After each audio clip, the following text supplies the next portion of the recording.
Let's do it. All right, good. Okay, good evening, everybody. Today is Tuesday, August 24th. The time is 6:32 p.m. and I'd like to call this meeting to order. How is everybody? Good, thank you. How are you? Doing all right. I can't believe it's the end of August. That school starts next week. Well, for classes, you guys have already started, the leadership team and everybody's starting to come back, right? Yeah, we had new teachers back today. Leadership team's been back really throughout, but yeah, new teachers today and Excellent. mentors. Okay, first up on our agenda is the consent agenda and the minutes from August 11th. Has everyone had a chance to read them? Are there any updates, changes, modifications? I didn't see any. I don't know if anybody else did. If not, I just need a motion to go ahead and approve those. I'll make a motion to approve the minutes. And second?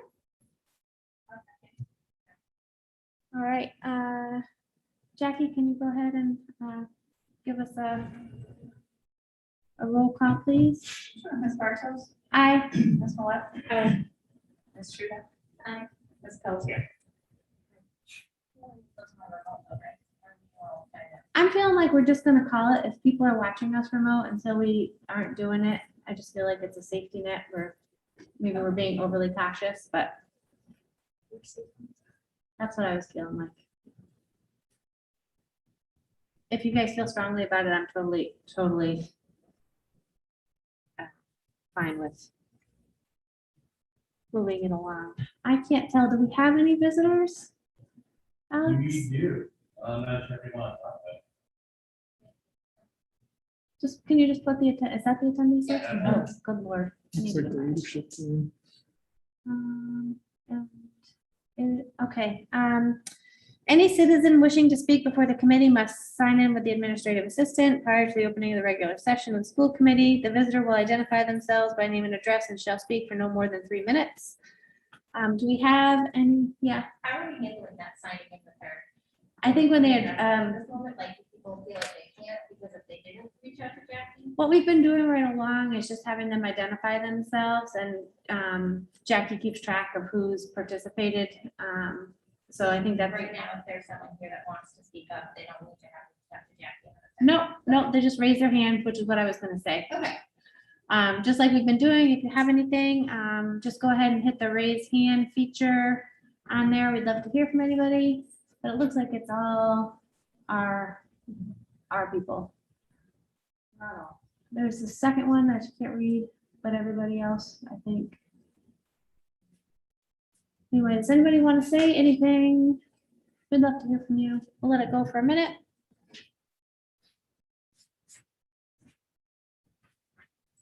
Does not appear that we've got anybody. Oh, you got someone.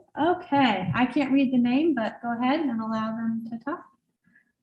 Go Hello, ahead.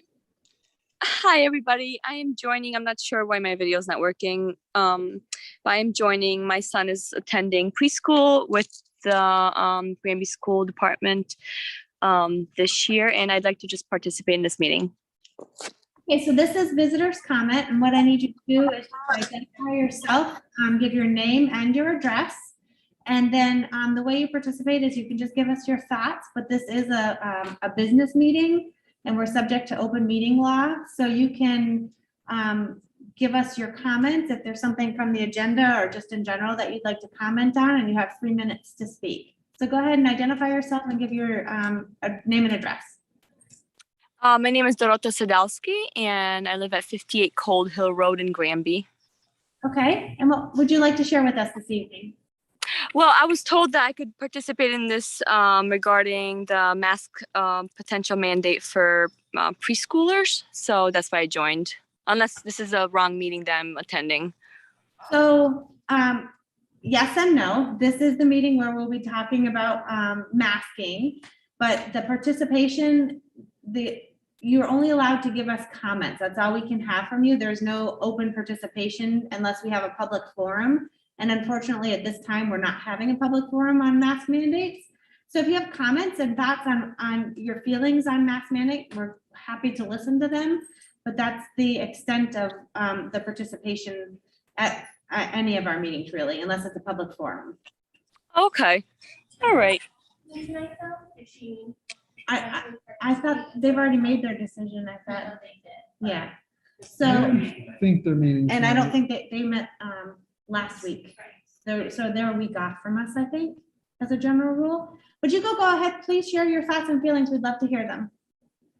Well, I was just wondering if the mask mandates will happen for the preschoolers. I guess that was going to be my question, but anyways, my thoughts on that side, if they could be considered, is that at such age, children are, their development is definitely affected because they can't recognize other kids' faces. So this is my thoughts on that. Okay, well, I thank you for your thoughts, and please stay and listen to the meeting. We will be talking about masking coming up in the agenda. And then what else do I need to say? I think that's it, right? I feel like I'm talking in circles, so. But I appreciate your input, and we're glad to have you as a listener in our meeting. Great. Thank you so much. Sure, thank you. Is there anybody else? Okay. Next up is continuing business, the school enrollment dashboard. So you should have a link to it from last time. If you don't, I'm happy to share it out. So the only thing that we updated for tonight was the at the bottom, Stacy included a total student cost for charter, choice out and choice in after our conversation last month. So what's that? I said I liked that. Yeah, so it's at the very bottom. Is that gonna live, where is it? Is it in the, just in that email, or is it gonna, can we have it live in that school committee resources folder? Oh, I see it. I didn't click in far enough. My bad. Thank you. Thanks, Audrey. You gotta click into the school. There's a folder. I just went into last week's meeting, or 2 weeks ago meeting, the 11th. So you can pin it to your drive. I think that helps you too. But the 11th, meeting in the 11th, that's how I got to it. So what's the, where, more rows at bottom? At the very bottom now. Should be 2021's charter school, 2021 school choice out, and 2021 school choice in. And these, like I said last time, are going to be numbers that only get updated annually. So until we have the numbers from the state for 21-22, this wouldn't get updated. But what Stacy can do then is add another slice graph where you can go back from 2021 to 21-22, eventually 22-23, and toggle between the years.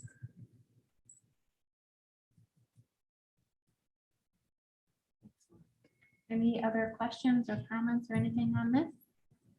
And I suppose that was the one change that we had talked about last month, and then, or last meeting, and then at the first meeting of September, we'll have the updated August information in here so we can spend some time talking about those numbers.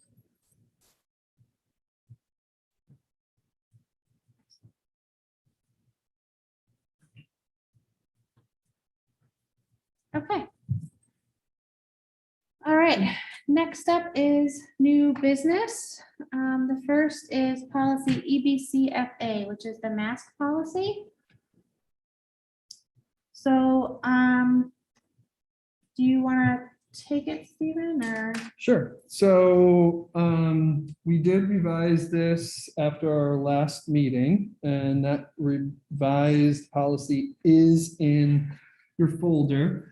And it is scheduled for a vote tonight, but I did also speak to our attorney, and because of the state mandate, she said it's really up to the committee whether we vote on this policy or not, because there is a state mandate right now.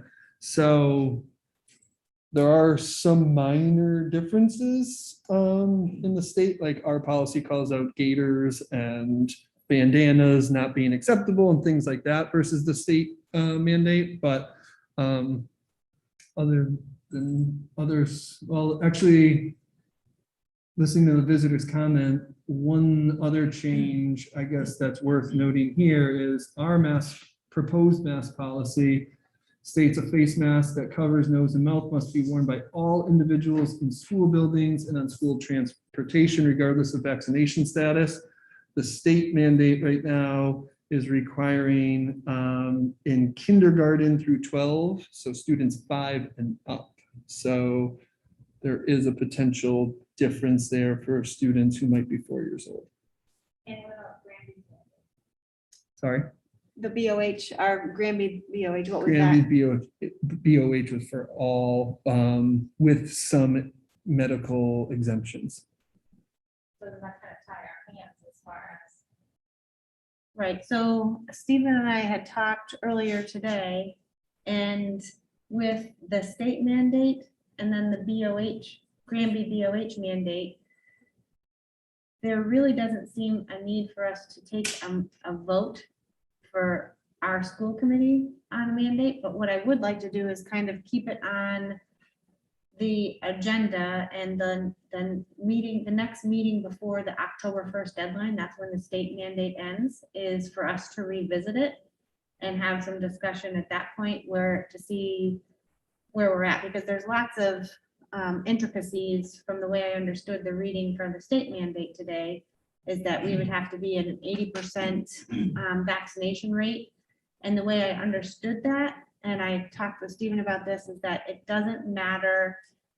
It's an all-encompassing. So it's teachers, staff, administration, custodians, students, everybody that is the total population of that building, regardless of their role in the building, that has to equal 80%.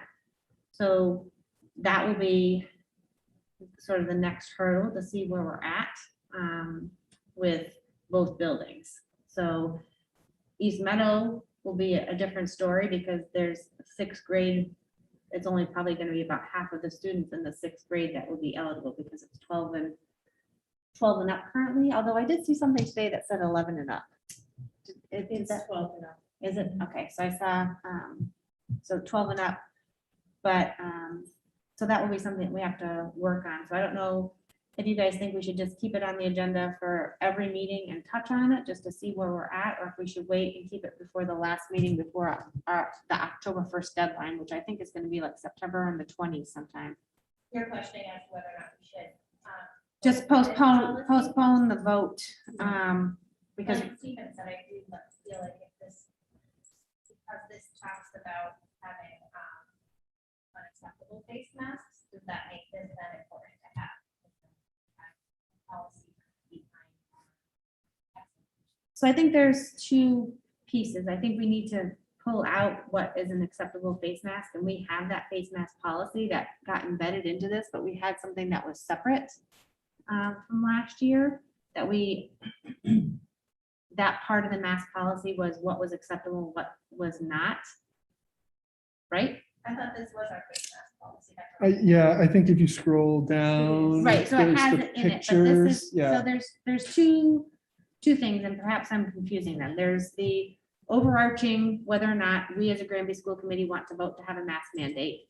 And that decision has ultimately been removed from us until October 1st, because we have, well, actually until later, because there's no date on the Granby Board of Health mask mandate. It's just anyone inside of a Granby public building needs to wear a mask unless there's a medical exemption. Do I have that correct? And then the DESI policy. And then the DESI policy, and then there's a state policy. So we're like number 4 on the list. But I do think we need to make sure that we have it, what is approved, what's approved or not, but I don't think we need to clarify what masks type is. So that part we need to vote on, but I don't think we need to vote on a mask mandate. because we are number 3 on the list. Does that make sense? There's like 2 items, and I guess I'm fine with that. I have not jumbled about them. this particular policy, though. Well, I feel like this, the way it's, to me, the way it's reading is what's an appropriate mask and not is a secondary, it's like the bottom half of this, but the top part says regardless of vaccination status, like, I don't know. I think I'm just all wet. So I So, have a question. yeah, If that is already within the policy, do we have to vote on it again? Because it is part of the policy of what's acceptable and what's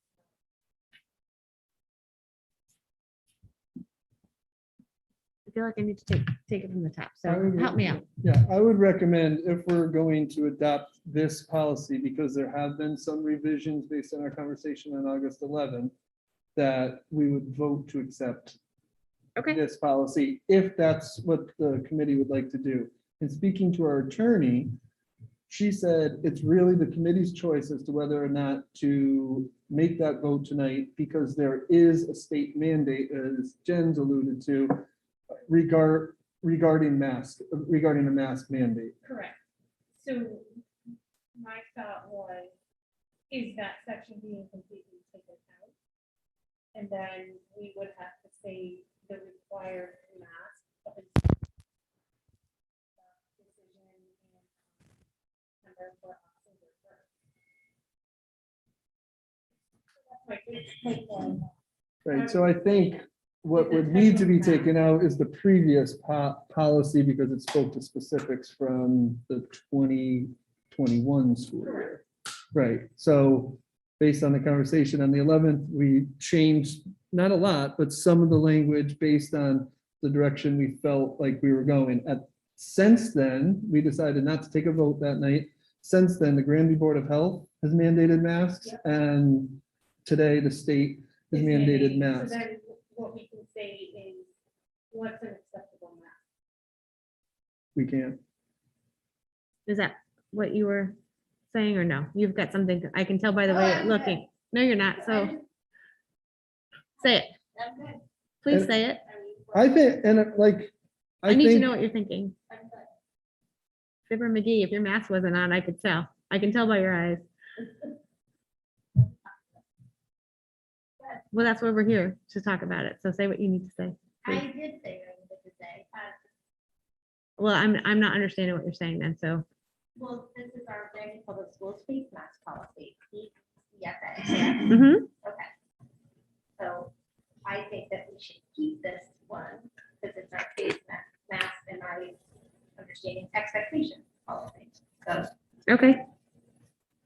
Yes. I will say, I know it's redundant, but I feel like if families may have questions about pre-K, if families may have questions about what types of masks, if things change from the Board of Health perspective or at the state level, in any order, way, shape, or form, and our meeting doesn't coincide with that sequence, I mean, who knows, right? Like everything again keeps changing minute to minute, and maybe this won't, and it'll all fall consecutively like we're maybe anticipating. I just worry that keeping the same kind of policy intact instead of separating it out would do us a favor in the long run if we're just reiterating what everybody else is already saying and then just adding to it. All right, sounds good. So, is there any further discussion?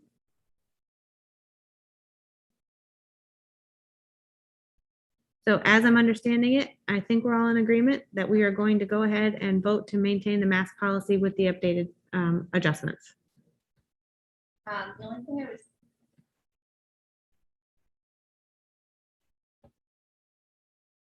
processing on was whether or not, or where it's addressed, where there's so many policies on face mask breaks, mask breaks. It's in there under additionally. No, it's under right above the bullets. Stop. Got it. But there's nothing about mask breaks. like mask breaks will occur. Yes, or it says it will occur when we don't need them, during breaks, while eating or drinking, while outside. Right. So that's your math break. I know last year there was discussion about if the kids were 6 feet apart at their desks to have an indoor snack. Like, you know, I feel like there was a lot more, so that's why I was. So this year, there's also nothing from the state about a distancing requirement. At the school level, we've said consistently, we're gonna do 3 feet or more when feasible. So in instances where we can do 6 feet, we'll do 6 feet, but as you know from last year, we can't do 6 feet all the time. So if a student is eating, having a snack, we're trying to take added precautions, be it barriers, extra distancing when we can, when they won't have their masks on. But, right, so that's part of what shifted with the guidance from the state as well. We don't have that guidance, so it doesn't speak to that. That's all. I'm sure that there's parents that are, you know, especially we got our number 2 update today, and it talked about, you know, or not even in the update, it's about snacks at East Meadow. You know, so then that starts raising those questions. So if these snacks can't happen in classroom, well, then how are snacks working? Or, you know, because obviously there isn't different requirements. So that was the only other thing that I had kind of talked about. On a completely unrelated note, I didn't get the East Meadow because I don't have an East Meadow student any longer. So I would like to just make sure that school committee is on both the high school and the East Meadow, any bulletin that goes out, because we get peppered with questions and I don't like being deaf, dumb, and blind for some of that. So I appreciate that because I don't see them, and Jen should, because her daughter goes to Pathfinder, right? So she needs to make sure that she gets them. Yeah, we used to get East Meadow and then. we stopped getting it. So just all of us on keep it school in. committee, Yeah. just to get whatever communication so that we're not in the dark for any of that. So one thing that I want to be careful of, speaking of the snacks and the math breaks, is I don't want to paint ourselves into a corner, so to speak. I don't want to have too much language where we go above and beyond what is coming, Not really our ground either. right, you know? Okay, yeah. So I think I like the way we have this done. And everything that I've seen from the state and from Board of Health is only talking about indoors only with no space requirements. And it says, while not eating. So I think, you know, we'll do our best at lunch and at snack time, and we're gonna have to sort of trust in the system. But I don't want to get into the point where we're going to mandate this, that, and the other thing. And, you know, every 37th minute, we're going to take a 12-minute mask break for 32 seconds each. And, you know, like, I felt like we had to really put barriers around it last time. And I kind of want to keep it as high level and as effective as we can. So do we see any changes to this as it is then? I am not so. I'll make the motion. We both do have one comment. Do we come back and revisit this in September? Well, I think I'd like to keep it on our continuing business, because I feel like Jill just said, things are changing on the daily. And if it's on our agenda, we have the ability to just kind of poke at it when we need to. But I don't think it needs to be listed as the policy EBCFA. I think it can just be listed as a mask discussion or mask update, or however, what do you guys think? Whatever, just so I'd like it to live there in continuing business. Yeah, and we did put the last line, says the policy will be reviewed periodically by the school committee, and changes may be made to the policy throughout the school Yeah. year. Perfect. So Yeah, I saw that. we built that in. So I do like the way the changes are. It takes out some of the stuff that was more explicitly outlined for last year. So I'm comfortable with that if you all are. And so now you can go ahead and make your motion. That's the policy EBFA, Granby Public Schools safe room policy. Go ahead for a roll call, please. Martin, Aye. Ms. Smollett, aye. Ms. Shuba, aye. Ms. Bell. Aye. Okay, next up is policy EBC for COVID. So we talked about this on August 11th as well. I did reach out to our attorney, and our attorney recommends that the school committee votes to rescind this policy because it is only applicable during a state of emergency, which we are no longer in. Go ahead, Jen. So we had talked about it last week, or I keep saying last week, the last meeting, about how to update this particular document. And then Stephen ended up talking to Kimberly about this, and that's where we don't need to update it because it's really needs to be rescinded because this is only effective from the state of emergency that we were in. So we need to pull it out. I have to, and looking at it, I was looking kind at of it, like, questioning, Yeah. yeah. So we had talked about it and we were kind of last time like, well, there's some parts that are still good in here. We just need to update here and there. But then, we wanted to pull some out and add some, kind of, and I think it becomes too messy. So I guess we just need the motion to rescind policy EBC. I'll make the motion. Roll call, please. Aye. Aye. Okay, next up is the updated calendar.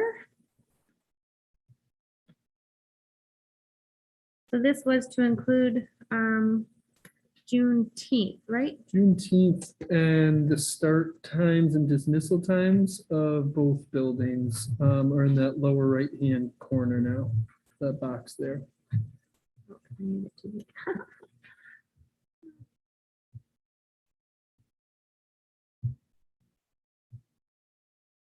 That's great. We don't need, oh, we do need to vote on this. Awesome, let's hear it. Under East Meadow. End times, I'd like to add in preschool, and actually, quite honestly, drop off is a little bit different for preschool at East Meadow as well, is it not?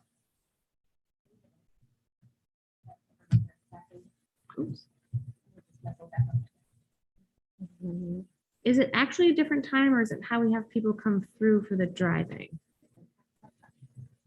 I thought the timing was the same, but it's how they move people in. Is Alex, your can you youngest call Bill in, is it Maverick? Is Can he? you call Bill Latoya? Is he? I have an email, it was just in the last one, I previously talked to a parent that was talking about the preschool drop-off time, so that's why it was kind of in my mind. But I never talked about, drop-off is probably the same, it was last year, I asked Alex to call Bill in. kind of pull it up. Yeah.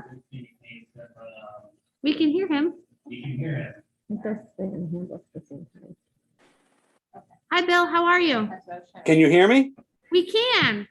Good evening. How are you? Hello. I'm great. How are you guys?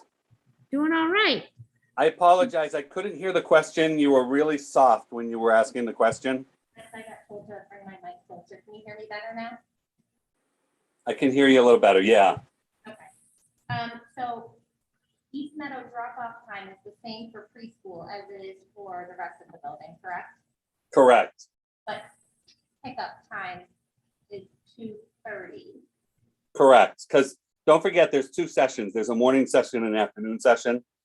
Okay. And that afternoon session gets picked up a few minutes earlier. And I know a couple people had asked about families that have different, kids in the different levels. And what we usually do is if there's a student in preschool that has a sibling in another grade, we can kind of have that student get ready right away and come down at dismissal time.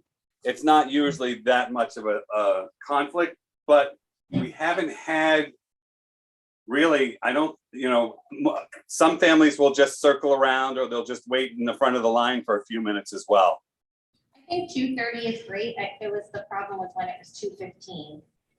I just want to actually add it to the school calendar, though. I think it'd be nice for people to have a one-stop shop and they can take a peek at the calendar, know what time their child's pickup time is.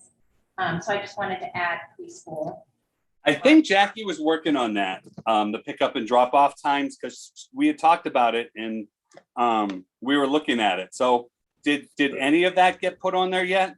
Yeah, so we have drop off 8:15 to 8:25 and then an end time at 2:45. Okay, it's 2:40, 2:40. please. Yeah, that contractually, it has to be 2:40, please. Okay, I think it's. My email will blow up in 5 minutes if you leave 2:45 on there. okay, 2:40, we can make that. So I guess what I'm wondering, based on the pre-K conversation, do we add something that says AM pre-K Yeah, it this should time be. to this time, PM pre-K this time to this time? I think so. Yeah, we can do that, and I can get you the exact. They were talking about making it a little different this year, so I haven't seen the exact time, because don't forget, they don't start till September 7th. So they're just getting their letters together to send home to families now. It was in the email update. Again. But the afternoon one is definitely 2:30, not 2:15. So definitely the 2:30 or 2:40? For pre- 2:30 for pre-K, 2:40 for all the other students. Okay, great. Okay. And that's because the pre-K take a little longer to get in the cars. You know, the parents have to get out and buckle them in. All right. Does that help? I Yes. think so. So what I'm hearing, just to try to summarize, is we need to adjust the 2:45 to 2:40. And then we're gonna add morning pre-K start and end time and afternoon pre-K start and end time. That's right. That'd be great. And then. I'll get that to Jackie tomorrow. Excellent. And then the only other thing that I had noticed is June 11th, sorry, is the graduation date, and it's got a red square on it that's listed as everywhere else in the legend is no school. So I don't know if we can highlight it in another way to have it stick out as graduation day instead of the no school day. Sure. Yeah, we let's can do do it blue blue. for Granby blue. And then I just wanted to check on the half days for November 22nd and 23rd. Those are only for the high school? There's no East Meadow. Oh, those are in October. Okay, so the high school in November Thanksgiving week only has a half day, the 22nd, 23rd, and 24th. Well, everyone has the 24th. Everyone has a half day on the 24th. Yeah, okay, I see it. So the 22nd and 23rd for the high school. Yep. Half days. And then the 23rd is a full day. December 23rd is a full day. Yes. Okay, I thought that was a half day in years past, but that's fine. Just checking. I'm using my That's a tough computer one, like huh? it's touch screen. It's not. All right, any other adjustments to the calendar? And do we can vote on it with the amendments, or do we want to see it before we vote on it? The 24th is a half. No, I'm saying December 24th. Is it a half day? December December- 24th is off. I was asking about December 23rd, if it was a half day or a full day. Sorry, it's to January 2nd. I was Mhm. reading it and I'm like. Yeah, it's weird. So it's not letting me enlarge it. Yeah, because it says December 4th to 1/2 instead of to January 2nd, where everywhere else January is written out. But I think it's just a spacing thing. Yes, got it. I had the same problem when I was looking at it before. I was like, wait, what? Yeah. All right, now we're just being nitpicky, but maybe instead of 1/2 for December 24th to January 2nd, if we put JAN 2, just so it fits, it's clear. Where is this? In December, it says December 24th dash half, which is really 1/2 for January 2nd. Oh. It looks gotcha. like half I see holiday where it- yeah. vacation. Yeah, see where it that's is where now. I'm Okay. not evil eye. Like, wait a second. No, I obsessed about that before. It's like, what? Yeah. Okay. Adam thinks we're the biggest pain in the butt. over there. All right, so I Jackie just hates want to recap again and make sure that we have this. So we're adjusting the pickup time at East Meadow to 2:40. The end time to 2:40. Mhm. We're doing AM pre-K start and end time, PM pre-K start and end time. We're gonna highlight June 11th for graduation in blue. Mhm. And we're spelling out January 2nd in the vacation note. Yes. Okay. Anything else we want to be obsessive about? I love it. No, you know I do. As I can think of. Well, now that I know that I could have done more, I got, no, it's just kidding. I just have a point of, for my own understanding, if it says, never mind, I'm not even gonna ask it because it's just, as I say it out loud in my head, it's really just dumb. So we'll just let that go. All right, anything else? Do we want to vote on it as amended, just so that we can have the approved calendar for the start of school? I just need a motion. I'll make a motion to approve the amended FY 21.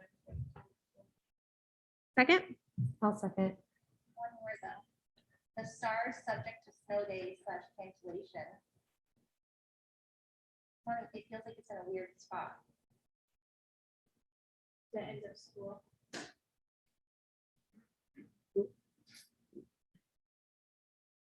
I don't even see what you're talking about. It's in June. That's right after the June last day 13th. Yeah, last day of school, no preschool. Okay. subject. Yes. And the last day of school is just subject to, I think we're fine with that. Yeah, it's the way June 19th is in there, because June 19th might not even come into play. That's where it's tricky. Right.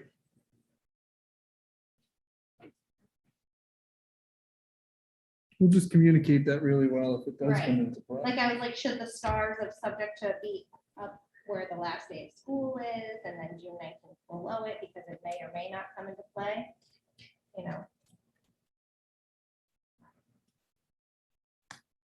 So that it's clear that the last day of school is subject to snow, not June 19th being subject to snow. Sure. I would hope that people would know I which date was know, subject to I snow. know. It's just. The last day has always been subject to snow, so I feel like that's, I'm good. Hold on.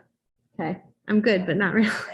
I had seconded. Okay, good. Got it, I'm ready. All right, we just need a roll call. Hurry up quick. Aye. Aye. Shoot up. Aye. Aye. Excellent. If when you have that updated, if you could just put it, send it out to us, I'm gonna send it right to. obviously. Because we're paying in the butt, but just so we have it, Yep. the updated one, and I love how it's living in the school resources, school committee resources. That's great. I love that new folder. It's, Which, to that notion, is, just that you made me think of that, is the dashboard. the dashboard is in there also? Or would that be a good home for the dashboard? That's what I had said. I think when we talked about it, I want that to live. In the there. resources? Yeah. Is there a But it's school no choice? longer a school choice necessarily. Can you Section. just do, like, in the resources, just put like a dashboard It's in there. It's just under school committee, under school choice information. And I think it's, for us, for our purposes, if we know where that's, where it's gonna go, that's, I think Yeah, that's we'll fine. do, yeah, we can make sure it's clear, the enrollment dashboard, and either set up another folder or just make sure it's clear in the resources. All right. Next up, student handbooks. So I suppose we should start with East Meadow because Bill's Bill on. is on. So both handbooks are in your folder, and then both schools gave a summary of the changes to the handbook.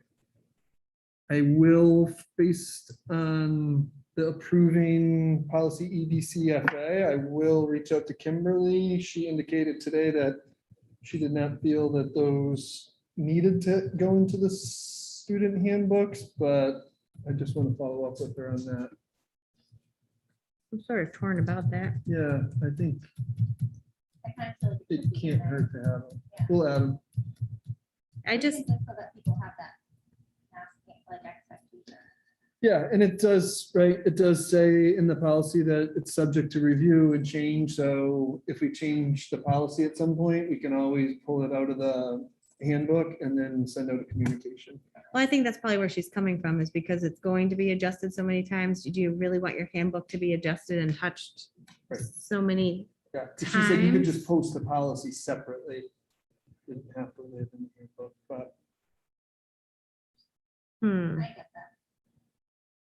Quick question, was there a color connection, like yellow just with any changes versus like red going out, yellow, no green? I think my understanding is they just track their changes for this. Are you asking about the junior, senior high school or Anybody, East Meadow? I think they just tracked their changes. So Stephen, yes, the yellow, it should be noted, yellow was what was gonna be omitted, green was what was gonna be added. So she was absolutely right on that.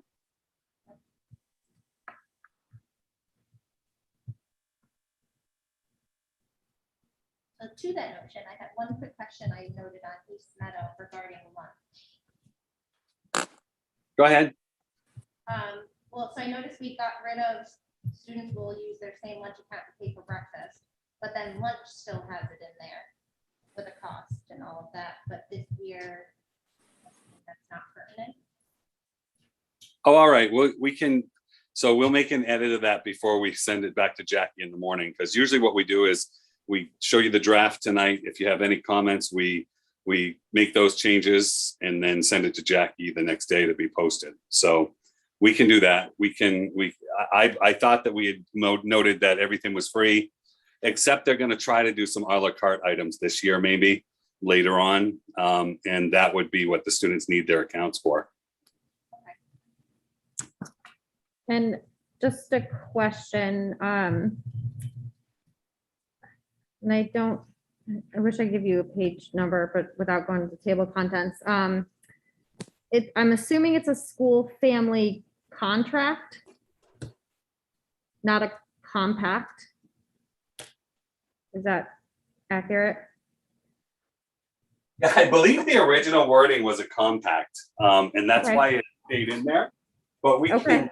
can, because it wasn't really, I forget why we kept it that way, but that was what it was. Okay, But I'm open to changing it. I just have, it's one of those things where it started as that, I questioned it, that's what I was told, and I left it. One thing I noticed, under parent drop off and pickup procedures, it says, there's only drop off and pickup, all at one time.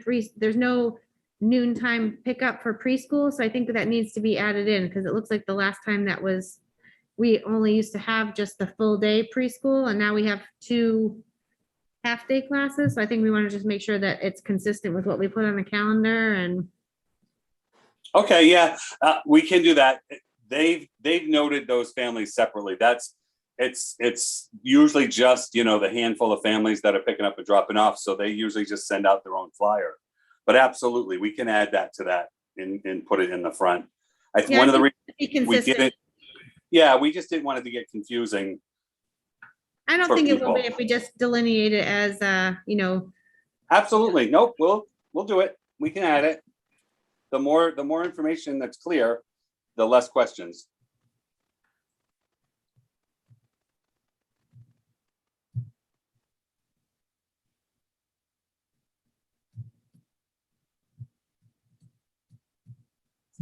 Did I lose you guys? no, we're all just looking through. Okay, no problem. Just wanted to They're be sure. captivated by the handbook. Yeah, well, the only other comment that I had to do that, and perhaps because we haven't finished policy J, or ended up not being on today's already pretty heavy agenda. We were pretty ready on that, is that parts of policy J address what's in the student handbook. So if we, or when we adopt policy J, would that then affect these handbooks too? Yeah, if it's a policy, an approved policy, then So then we'll look at these again and update them too as part of our policy subcommittee, kind of off topic. So stuff. I Yeah, don't need to we, address right, any of it we right would, now. right, anything that it impacts, once that policy is approved, we could go back through and make an amendment. Okay, And we could make a note there and a link to the policy, like we've done in other places. So that as that policy gets updated, it would automatically, the link would automatically go to that.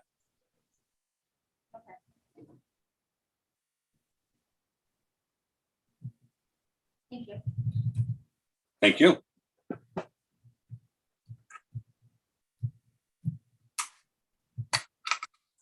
Any other comments or anything for the handbook or anything that we want to ask Bill on?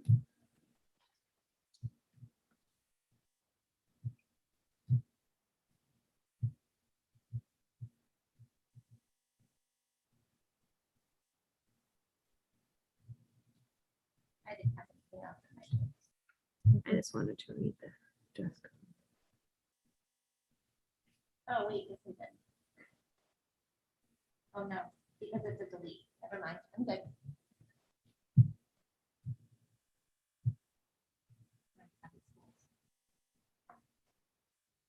I'd like to thank Mr. Taylor. This was his first year of getting into the handbook and doing it, and it can be really tedious. So I want to thank him for his help with that. It is, yeah, I do have just one question, and this is regarding the absent tardiness. So the absences, is there still a way for students to make up those absences?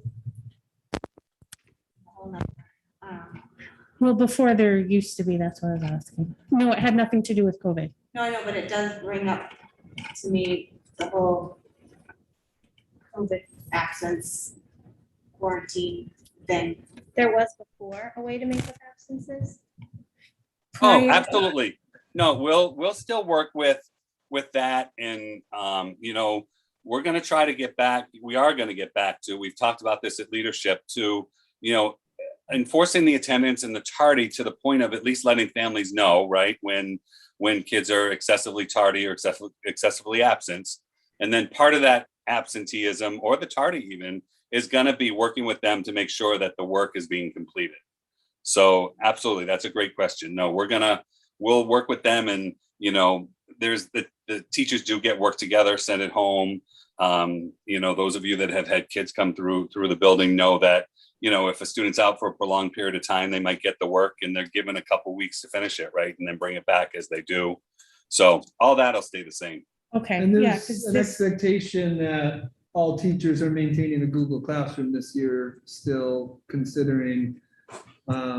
We know that there's going to be some attendance issues potentially, so students and parents should be able to access that okay, information from home, but then can get follow-up from the Yeah. teacher just through reaching out through email or setting up a phone call. I don't know if what you're referring to, and Bill, I can't remember if it's been something you've adopted at East Meadow, but the junior, senior high school does have like an application for attendance recovery. So Correct. like the paperwork that a student is absent, they come back to school, the teacher says everything that they've missed, they have some time to make it up, they bring it back to the teacher signs off, and then they get coded as attendance recovered. So when it gets pulled to the state, it appears as though they were present rather than they were absent. okay, Right, we felt that like a couple of years ago that the students are doing the work, the teachers are doing the work, they should get credit Credit for for it. making up Yeah. that time. And then, so. Yeah. Yeah, this was not a COVID related. This was something that had already been here before. So and I know, Bill, you looked at that, but I. Oh, we did. We adopted it. We have it in Okay. place. Yeah, Yeah. And you know, the final part of that is a spreadsheet that we maintain all students' absences on.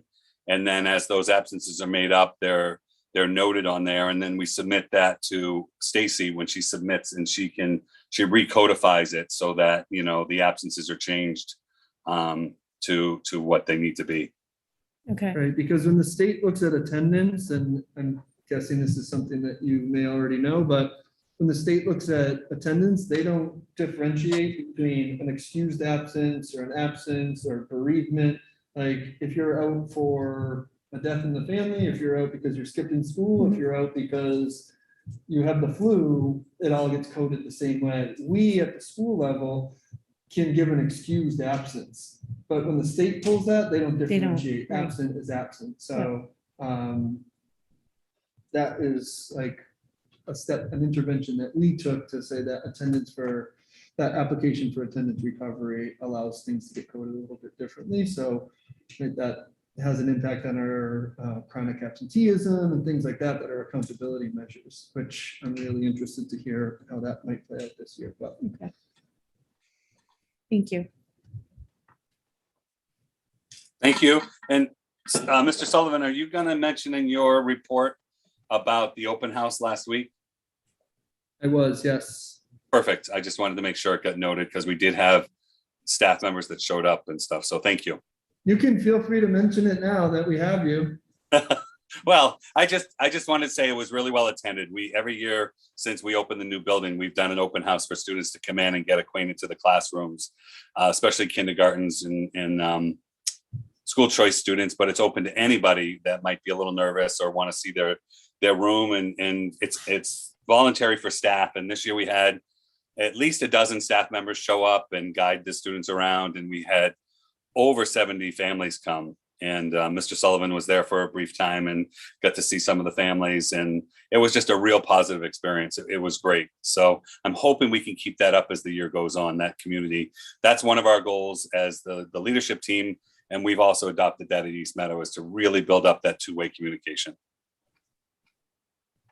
And to add to that too, I did hear from a couple of families that, they felt like their child was in kindergarten last year and they didn't really have that opportunity. So they did enjoy being able to go and see the school a bit with their child that's now going to be a first grader, and they had not previously been able to see the building. So they were thankful for that.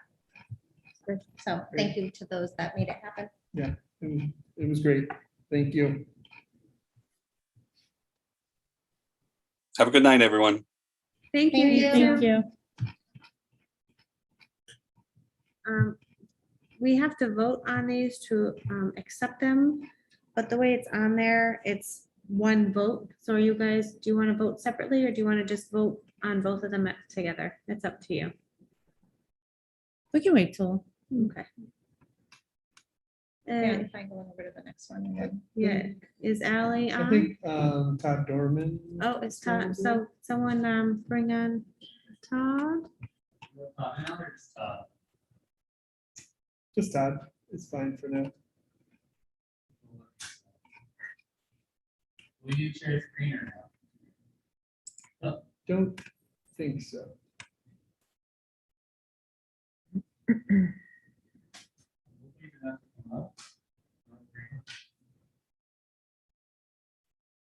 He's not there. There it is. There it is. Todd, are you there? It looks like you might be on mute. There you are. Are you there? Hi, it just finally came up and allowed me to unmute myself. Excellent.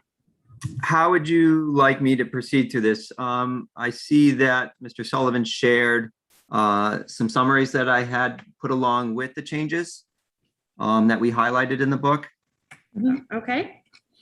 So I don't know if you want me to go through them one by one or hit a couple of highlights. What do you guys think? I'm fine just reviewing any questions we might have, but it's up to you. I was wondering if you just want to run through hit the highlights. Okay. Do you mind going through the highlights, or? I can go through a couple things. We added our core values. So that is posted in every classroom and also in the student handbook. We updated to go from the long block schedule last year to the 7-period day. So that'll be a big change for the students this year. Updating our science, physics, the 9th grade physics class will serve as a graduation requirement.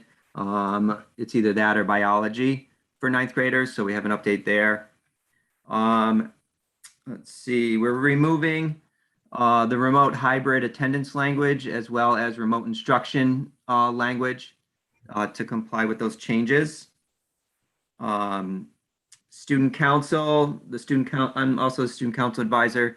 They came to me last year about the handbook says that there'll be a delegation of five from each class.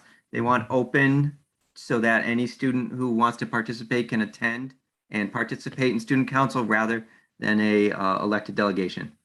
And That was so actually one of my questions, because it said, and I think, I can't find it now.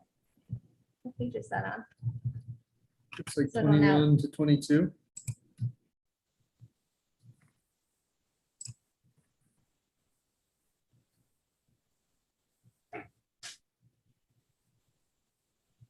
Okay, 21, 22. got it. Because I wasn't sure if yellows were deleting or like if it was just. it was both. So we put on it that it was, if we were removing something, it says remove. If we're adding, it also indicates that, Perfect, or if it's a change. thank you. You're welcome. We've updated the athletic eligibility. So previously at Granby Junior Senior High School, a student to participate in fall athletics had to have a grade 60 or higher in both the fourth quarter and the final average. And so now it is the final average must be 60 or above to be eligible for fall sports for year-long courses or second semester courses. We're continuing the junior senior privilege. It previously had been just senior privilege for open campus for lunch. And so it was allowed junior senior last year to, from my understanding, is to try to help with the numbers in the cafeteria at lunchtime. So we're continuing it, and we changed couple of things in the language requirements for the students. If students are driving recklessly or dangerously, that they could have their parking privilege or their open campus privilege suspended for that, and also to reiterate that they're the only ones in the vehicle, that it's not, 5 kids piling into a car to go down to Dunkin' Donuts or something during their lunchtime, that it is a vehicle that is registered to them or their parent or guardian. And the open campus is not for community service time or like PE leader. It is just lunchtime. Any questions on that? All right. We added, students were questioning because the student handbook before said beach wear as a violation of student dress code. So we tried to clarify that a little bit more, including but not limited to, swimwear, spaghetti straps, crop tops, tank tops that don't expose the torso, things of that nature. And then as I said, we removed remote learning. And then also, this came a little bit later than the link that I shared with you, is the common law name change policy. So we're going to be adding that to the student handbook. So, and the form that goes along with it, so that can be tracked to make sure that gets out to all the people who are involved. So those would be my highlights. Do you have any questions for me?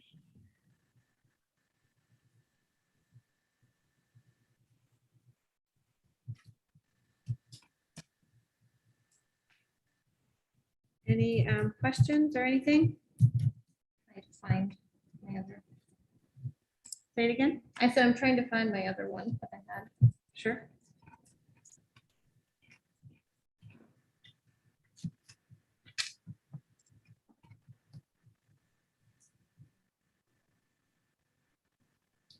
So under health services, COVID social distancing, that's a removal. And it's now 3 feet, correct? Right. So we're going 3 feet whenever possible. So all the classrooms are staged at 3 feet, and We're trying to maintain that distance whenever possible. So the highlighted sections are removal there? Yes. Okay. And so we've removed those sections and have the wording to reflect the 3 feet.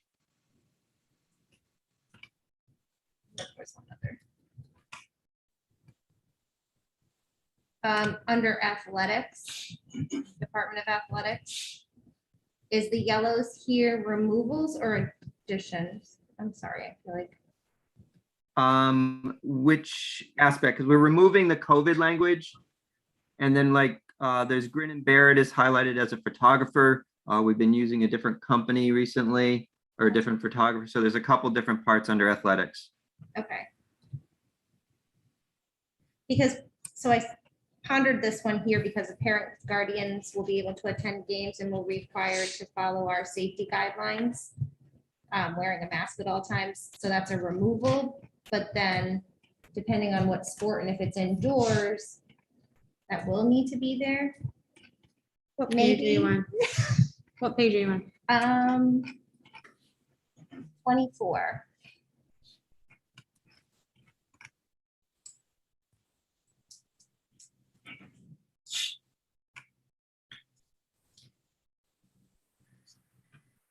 So that's my, I just want to be clear because I feel it. That's an ad that they must wear masks on other times. Well, that was probably there from last year.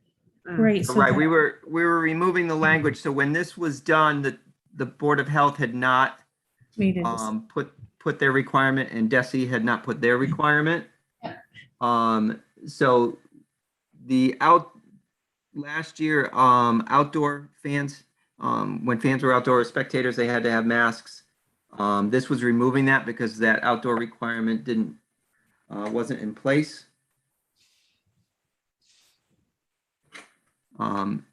Which I'm good with. And then I think for the indoor, so for volleyball, which is our only indoor fall sport, it has to be masked because that meets the Board of Health requirement. And then that would be, I mean, we can further this discussion, but I think that would be updated based on the conditions as we move into winter sports. Okay. I wonder if, Todd, you might want to just put something in that, people attending games will be required to follow Local. the department. local safety guidelines in Right. place at this time or whatever. Okay, Just can keep it general, and then we're gonna have signs and things up in the building anyway, so I think if the signs are up, they'll be able to refer Yeah, to 'cause them. I If the just- signs are. I'm like, not that we want to be into this realm of it, but like, just so it's, No, Yep. I can add that. thank you.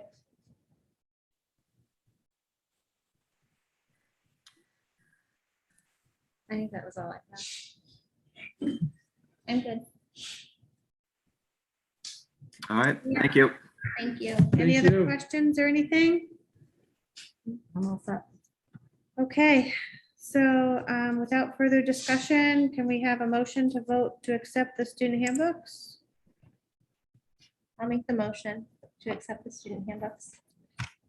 I'll second. Okay, roll call. Aye. Aye. Aye. Hi. All right. Next is employee handbook.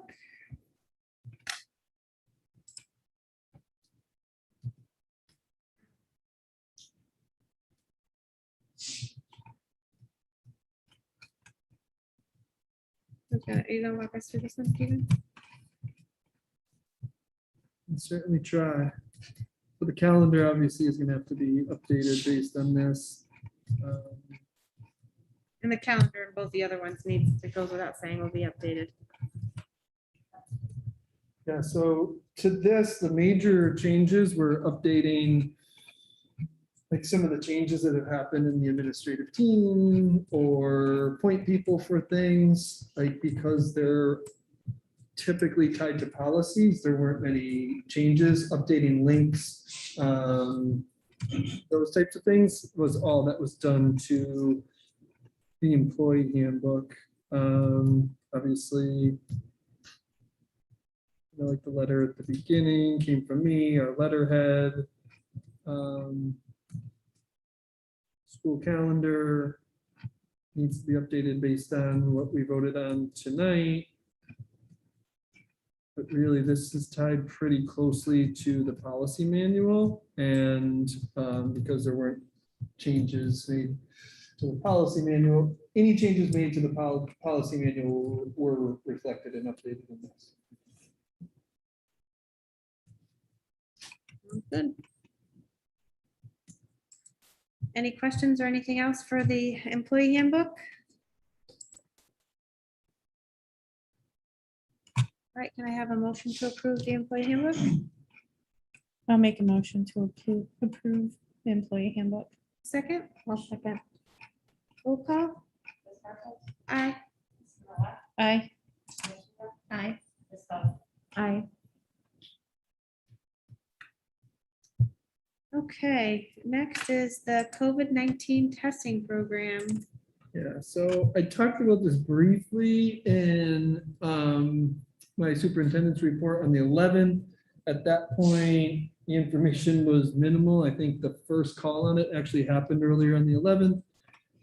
We did have a call last week, and Nancy put together and submitted an application. It was due by last Friday for the district to participate in a school year 2022 COVID-19 testing program.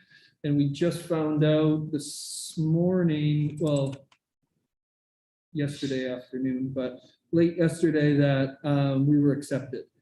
And so we can begin working with the vendor that's been identified by the state, CIC Health, and a member of that team is going to reach out to us in the next 48 hours. So I don't know if Nancy's on, but you know, Nancy was doing some training on the Buy Next Now testing, but we can start ordering those things already. And then we're going to have to send out some language to all of our families, because it is an opt-in.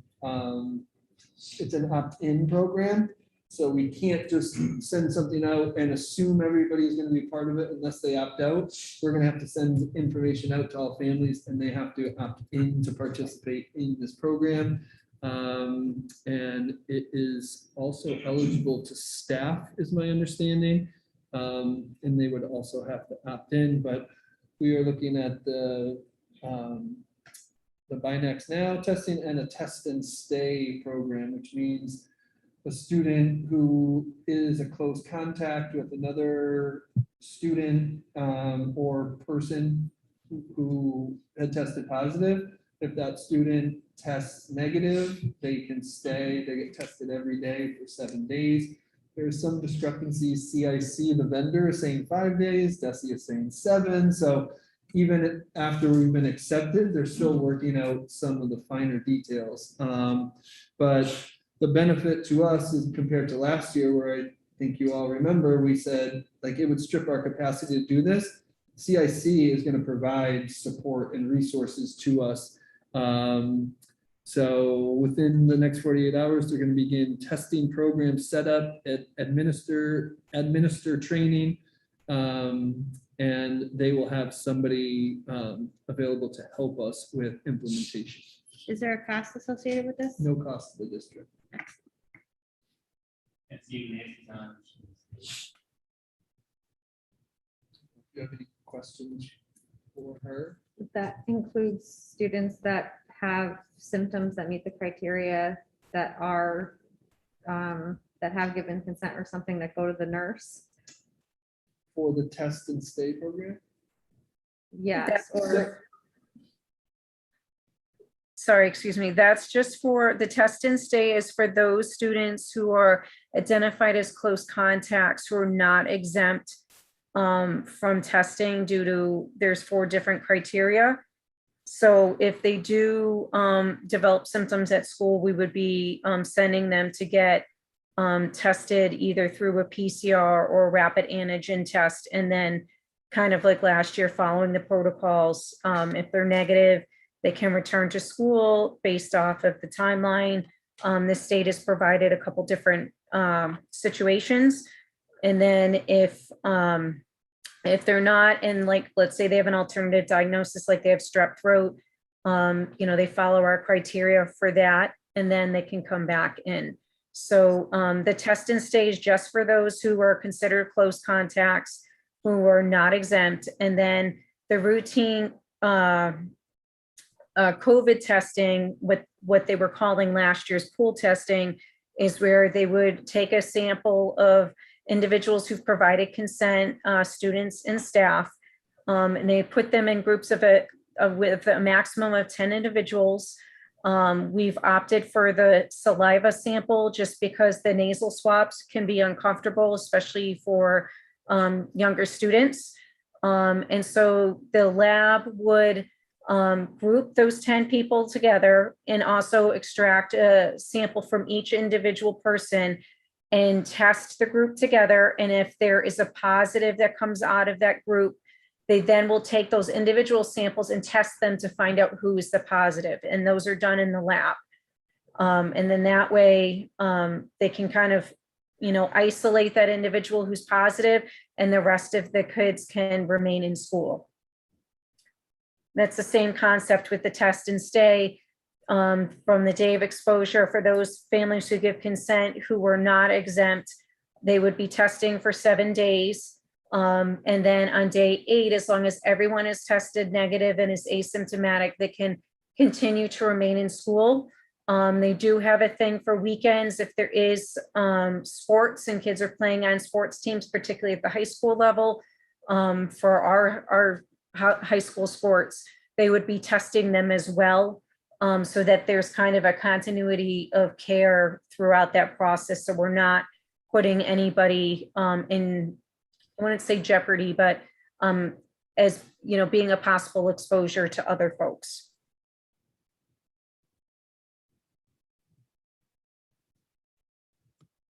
So as I indicated, we're still learning about the programs. The information is still coming in. Nancy, have you heard from CIC yet? I did get an email from them this afternoon. They were just clarifying whether we wanted to do the swabs or the saliva. And I indicated we agreed on the saliva. And one of the great things about the program is if we find that the saliva part is not working, we can go back and do the swabbing, and families can also opt in and opt out as well throughout the whole process. So they're willing to work with us as we go through this. Thank you. So I'm happy to continue to provide updates on this as we get more information, but I would anticipate between now and our next meeting, you who are parents might get something in the interim about opting in. So wanted to make sure that this was on everybody's radar. Great, so we'll keep that in the continuing business, just moving forward. Okay. All right, next up is your entry plan. Oh, does anyone have anything else? I just kind of moved along. Sorry about that. I didn't check. It's like, let's go. I guess we're good. Yeah? Yeah. All right. So because I'm not logged into the meeting, I can't present.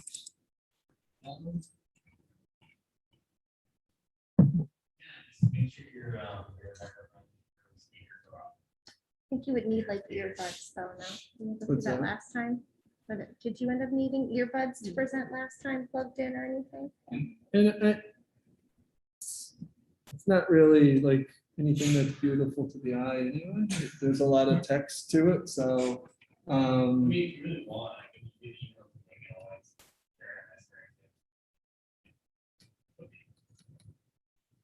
Sorry.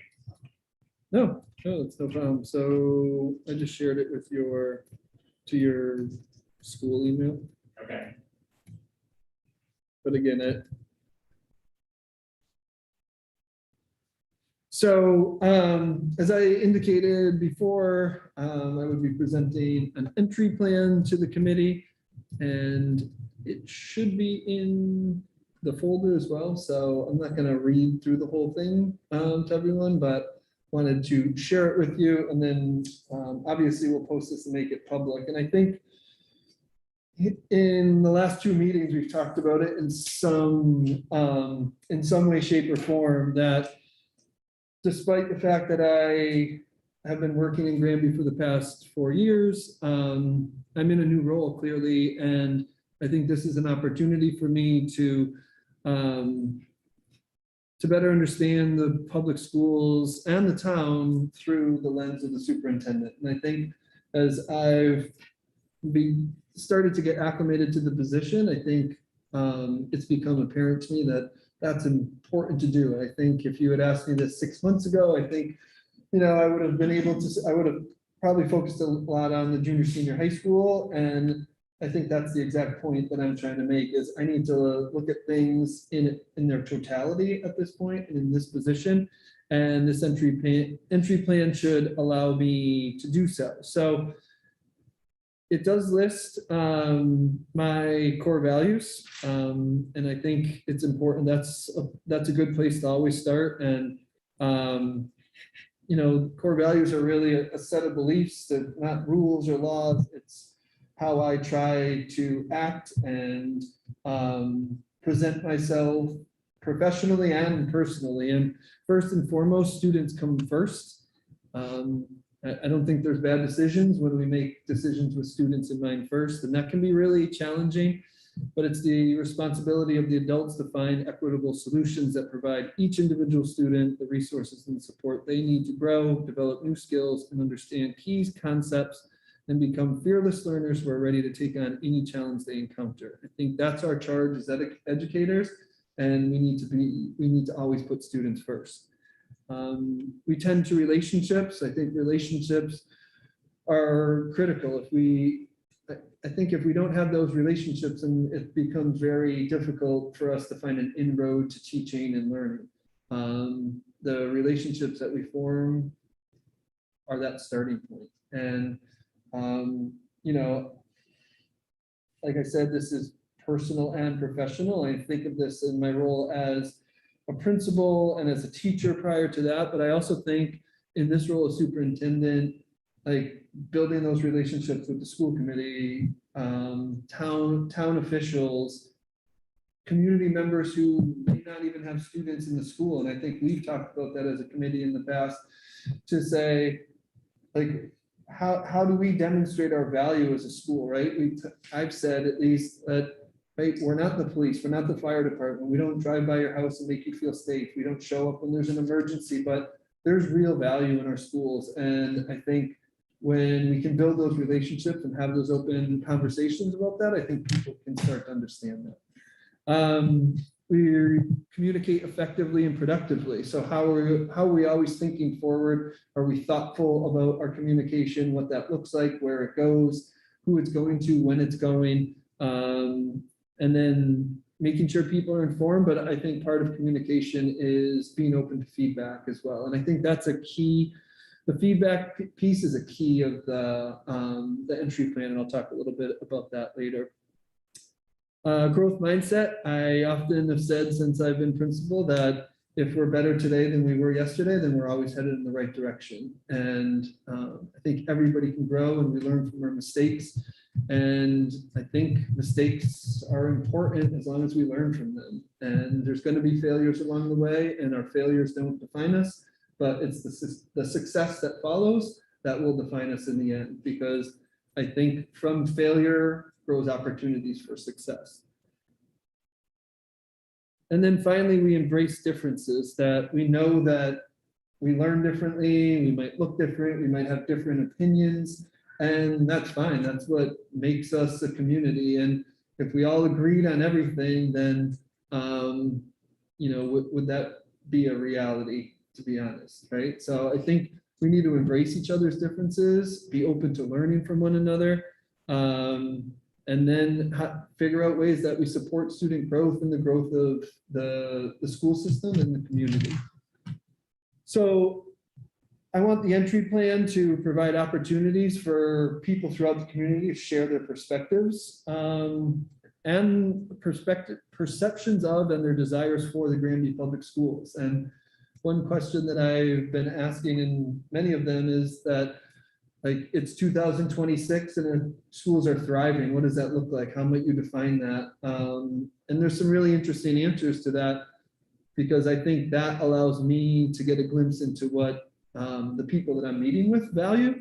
And that doesn't always come out when we're asking about strengths or challenges. And right, it's trying to look forward and identify what the district could become based on what it is now. I wanted to build a foundation for open, honest, and effective communication. I hope to identify perceived strengths and areas of growth in terms of operations, teaching and learning, climate and culture, and community engagement. And then ultimately, I expect that this plan will guide future goals, initiatives, and action plans aimed at building on our strengths as well as confronting any challenge we encounter. The plan's really broken up into 4 phases over the course of the next year or so. And the entry, we're in phase 1 at this point. It really started July 1st, and having those conversations and being available, being open, being willing to meet with people, not just people outside, but teachers, alumni, the leadership team, right? Like, so as a member of the leadership team for the past 4 years, I've been in countless meetings, but there hasn't always been these one-to-one conversations. So I've had the opportunity to have some of those, meeting with the administrative assistants in central office, right? I would see them weekly, if not daily, as a principal, but never really got their perspective about how central office operates or how the schools operate. So they have valuable input, right? They're seeing the day-to-day operations and just trying to pull as many perspectives as possible. So really in that information and data gathering stage, and then as we kind of end phase 1 in late this fall, early this winter, really processing the information individually, but also with the leadership team. Also looking at financial audits, quality performance reviews, different assessments on the district, and any feedback that we have, the technology assessment that was done a few years ago, things like that, just reviewing the document. So it's the things that we see, the things that we hear, coupled with the reports and the data that we have access to. Phase 2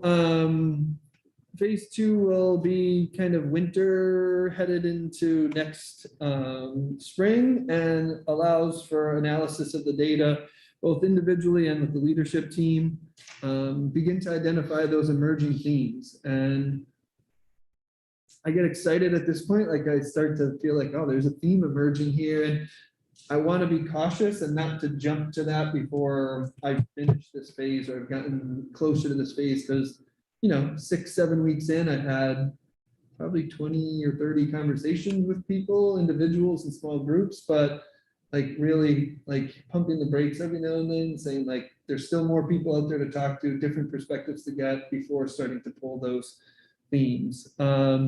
And then begin to generate a findings report, and which will be presented to the school committee and the public. And then obviously that report would be posted. Then transition into phase 3. We'll utilize those findings to create short and long-term goals for the district. This just so happens to line up with just about as our current strategic plan comes to a close, a new iteration will be needed. And I think it's a good opportunity to take the information and the data that I'm gathering to inform that longer term plan, but also inform shorter term plans around like district improvement and school improvement plans. Identifying benchmarks intended to assist in the monitoring, right? So how are we going to know that we're meeting our goals? When we're looking at the information, looking at the data, are we making progress towards what we intended to? And if we're not, then how do we come back and change direction if need be, pivot, whatever it might be, based on the information we have. And then phase 4, next spring through the summer, revising the current district strategic plan and then implementing that in the fall of 2022. I do have one question. Sure. For the strategic planning process, I know you have it in the phase 4. How long is the timeline given to come up with? I think all of this is flexible. I didn't want to just leave it as a blank slate. Like, I wanted to give some indicators as to like when things would happen, but certain things might get moved up or moved back a little bit. But my hope would be that by late spring, April, May, we're talking about developing that strategic plan, and then it's being presented likely in the summer and implemented in the fall. Okay. That would be ideal. Of course, like things might shift a little bit, but that would be the goal. Right, and I think like a major component of that is a review of our current strategic plan, which is also part of this entry plan process, to see those objectives that were set, some of the goals that were set, what was met, what wasn't met, what are we making progress to, what might have fallen off of our plate, and having conversations with you all, the community members, teachers, students, about if those things haven't been met, like, is that still important to our trajectory? Is that something that we still want to continue? Or it has a new goal developed based on whatever information we might have?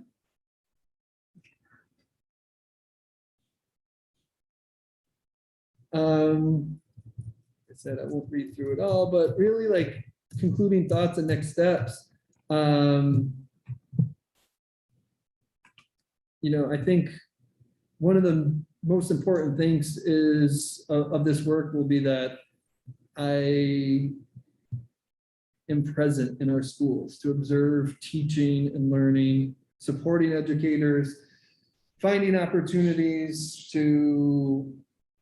I said to our new teachers this morning who were here, like my job as superintendent, the leadership team is to remove obstacles, right? Not to build obstacles for our teachers. Like our foundation is teaching and learning. So we want to make sure that we establish a culture where people can come to us and say, this isn't working, but I have this idea about a way that it might work, right? And we need to be present in the schools in order to do that, because it can't just be that person showing up in my office and telling me. I want that to happen, but I also need to be seeing parts of that as well too, right? Because people have different perceptions and perspectives on things. And like, I think the see and hear and being able to back it up with data is going to be important. So want to be really open to those conversations and thoughtful about the solutions that we work to implement. And ultimately, I think spending time talking about our shared goals, right? Like, well, Adam and I, or Jill and I might have somewhat different goals. I think ultimately our goal is to see like improved student outcomes, growth in the district, right? Like when we're looking really big picture, I don't think our goals are going to be all that different. That's why you wanted to be in these positions. That is why I wanted to be in this position, right? I think our shared goals, and I'm comfortable like saying right from me down to the teachers and parents, I think our shared goals, we're in the same vein. And it's just sometimes which ones do we need to prioritize? And we'll talk a little bit about that at convocation on Thursday as well. That's some of the work that the leadership team has done over the course of the summer.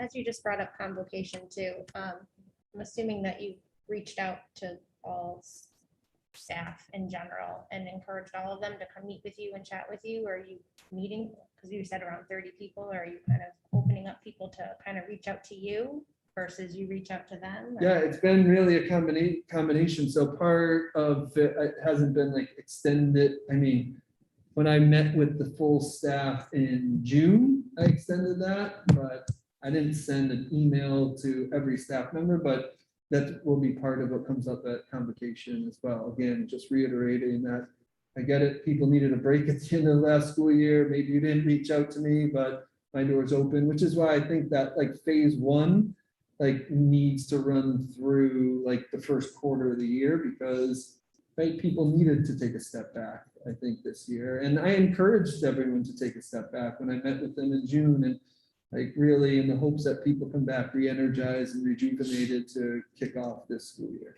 One of the things just with your, I love how you want to have the outreach and have people connect. Are you gonna establish like office hours for community Yes. and everything and? Okay, then. Yep, so that will be announced in September. It'll probably be at our next meeting, but also we'll have a newsletter going out that I'll have consistent office hours. Some will likely be in the morning, some will be in the afternoon. Mhm. And then, of course, like I know if the office hours are 3 to 4 on Thursday afternoon, like some people work till 4:30 or 5. If individuals, I've already had some meetings that were at 5 or 6 or 7 o'clock because it just worked best for people's schedules. So of course, I'm gonna provide the office hours, but will be available at other times if those times don't work for people. Excellent. Any questions or anything that you guys have? You might have still been talking. I think I kind of. No, that's, Slid in no there, problem at sorry. all. And I think like the last paragraph is the next key step will be collaborating with the school committee to develop evaluation goals. So in here, it says you can expect these goals will reflect not only my personal core values, but the mission of the Granby Public Schools, mission and vision of the Granby Public Schools. These goals will be developed this fall, shared with the school committee for feedback and finalized at a subsequent school committee meeting. And I look forward to the work ahead and collaborating with all stakeholders in Granby to work towards our collective goals. So I don't know if you all had a specific date or time in mind, but I would be prepared to get you a draft of those goals sometime in September, and be it our first meeting or second meeting in September to just get your feedback, and then I can finalize them at that point. I will say, like, as a new superintendent, being part of the new superintendent induction program, they really push to say like that should be your professional practice goal. So, but there's going to be other goals that are built into it too. So I'm open to discussion or any thoughts that you might have around an expectation for that.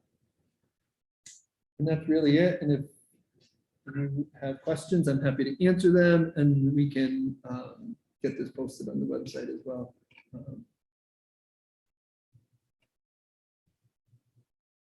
I like it. I feel like it's more in depth than I was expecting, which is great. And we have to figure out when we want to do the goals and everything, but that kind of segues into our workshop dates. And then that also will help us with just sort of generating our meeting dates for, we only went through the summer. Either that or I totally messed up, but I don't have them in my calendar, and usually I put them all, it's on our all in, so. Can you go to the 21, 22 school committee? The resources, oh, there it is. 21, There's a 32 meeting meeting date. date. Yep. Okay. I know I put it there because I needed it in a quick spot. All right, good. I just wanted to make sure that we were, I just jotted them down, and I'm mostly in agreement with everything, so that's good. I just kind of adjusted a little bit, so. So what when I was looking at this just now, I was wondering if it made sense to do 3 meetings in November, the 2nd, the 16th, and the 30th, to then just have one meeting in December, December 14th, and instead of having a school committee meeting on December 21st. Say that again. Sorry. I just want to make sure I'm following you. You want to, Well, first, let's make sure we're all set with what Stephen is good, and then we'll come back to this, because it was kind of my. So segue. one thing, I was just checking with Jackie, because she has the dates that had been discussed on our the leadership team calendar. Okay. She can send those all to you through the school committee email, Okay, so that they're on your Google Calendar, if that's No, I just put them in my personal Okay. phone, but Well, we can do that just so if that's helpful to anybody, or, That works for me, but if we're gonna make changes to any of Mm. it too, then right? so I was just, as we were looking at this and, so you're good with your entry plan for now, we can move on, yeah, I'm happy to move on. okay. I just want to make Good sure. job. It was nice. Close it out. All right, so, so subcommittee workshop dates and meeting dates, and my idea on this is that we need to make sure that we're 100% aligned on where we are with dates, not saying that we can't change as things happen. But I was looking at this and I just kind of jotted them down quickly, but in November, as an option, I'm just thinking about this, we could potentially have 3 meetings in November, the way the month is laid out, and have November 2nd, November 16th, and November 30th. And then only have 1 meeting in December on December 14th, rather than having a school committee meeting on December 21st. Instead of having it on the 7th and the 21st, split the difference and have it on just the 14th and have 1 less commitment in December. I'm fine either way. Fine by me. I mean, I know everyone else, I mean, we're all still working and everything. It just, December always feels crazy to me. I do I mean, the have only a thing about the question. 24th, this is the day before Thanksgiving, if I need to, so the 24th. 21st. No, I said November 2nd, Okay, November 16th, and November 30th. 30th. Yeah, Which is after break. It's after Thanksgiving weekend. And then not have one on December 7th, just have December 14th. Just have 1 meeting in December. yeah, on November 2nd, is that an election day? It is, but it's not a major election. Not this year. Okay. I think it might be, it's a Isn't, Tuesday in November, but I don't know. it's if it- November 2nd. But it's not. I mean, I don't think it's a problem for us to be able to have our meeting because we, Oh, because they have it at the high school. they have it at the high school, but even Yeah. if we had it here, we're open anyway, so people can come. Okay. It doesn't, I'm fine with changing it. I'm fine with. it's staying far with enough what away, we don't have to have. decide necessarily right Yeah. now, but I was just wondering if does anyone else feel like it would be nice to have only 1 meeting in December, or do we want to, I mean, we could have a nice little holiday party on the 21st if you'd like. I'm down with that too. I was just wondering about that. It is very close to the holidays, the 21st. Right. And so I'm just feeling like if I'd rather personally, I think I'd rather do the 3 in November and then just have the 1 meeting in December. 1 less thing on the collective plate. And if things come up and we need to Mhm. schedule a meeting again, Mhm. we can do that. Yay, nay, yeah? I know when we were originally planning this out, we were looking at everyone's schedules. I know Stephanie's not here today to kind of speak up for herself, so I'm fine. I'm fine.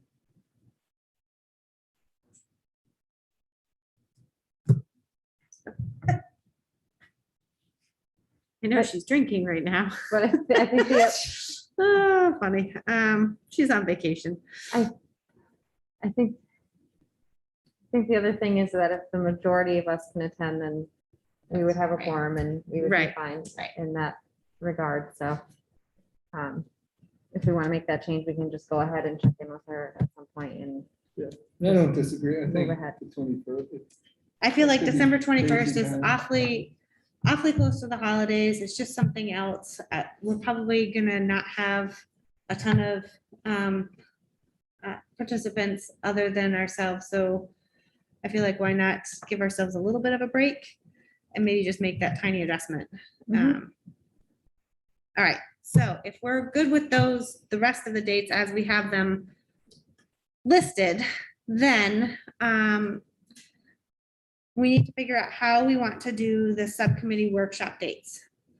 Let's make sure I have that clear. So we're doing November 2nd, 16th, and 30th, and then December 14th, you said. Yes. Okay.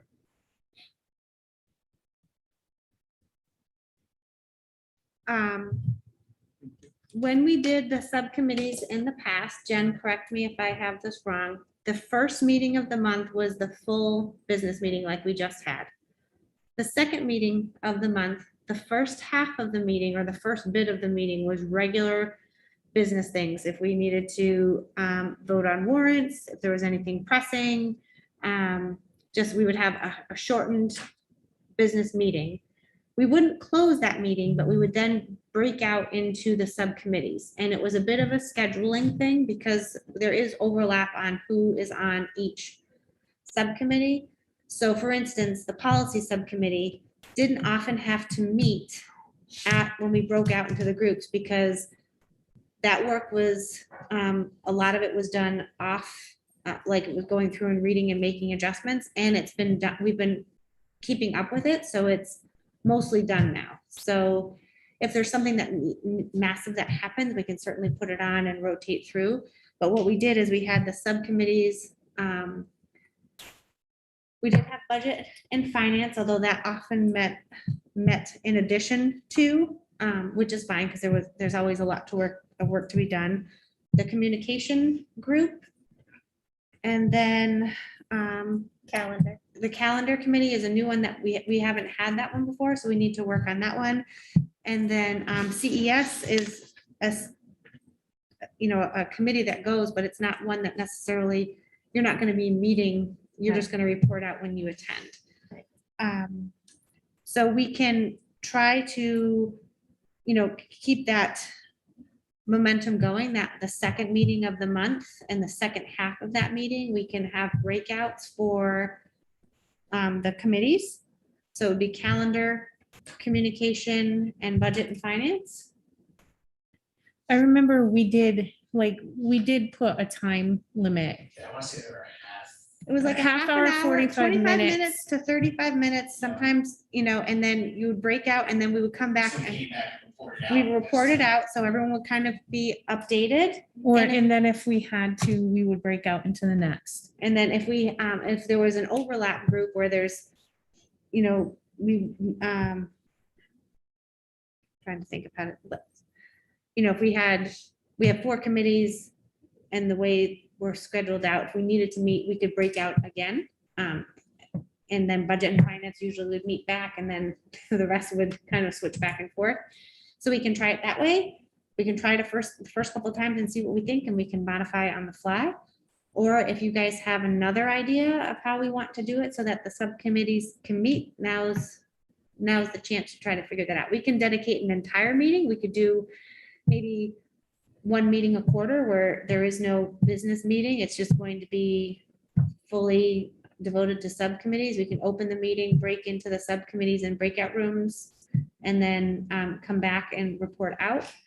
I'm certainly open to whatever it is that we want, but it's just, since we sort of planned our lives around these dates, it made the most sense to try to have this up, because what was happening is that, and then they're also posted too. Like, we don't have to worry about trying to schedule out and make sure we get the 48 hours ahead of time. So. I remember attending and it seemed to work well, even as like a person attending, like visitor.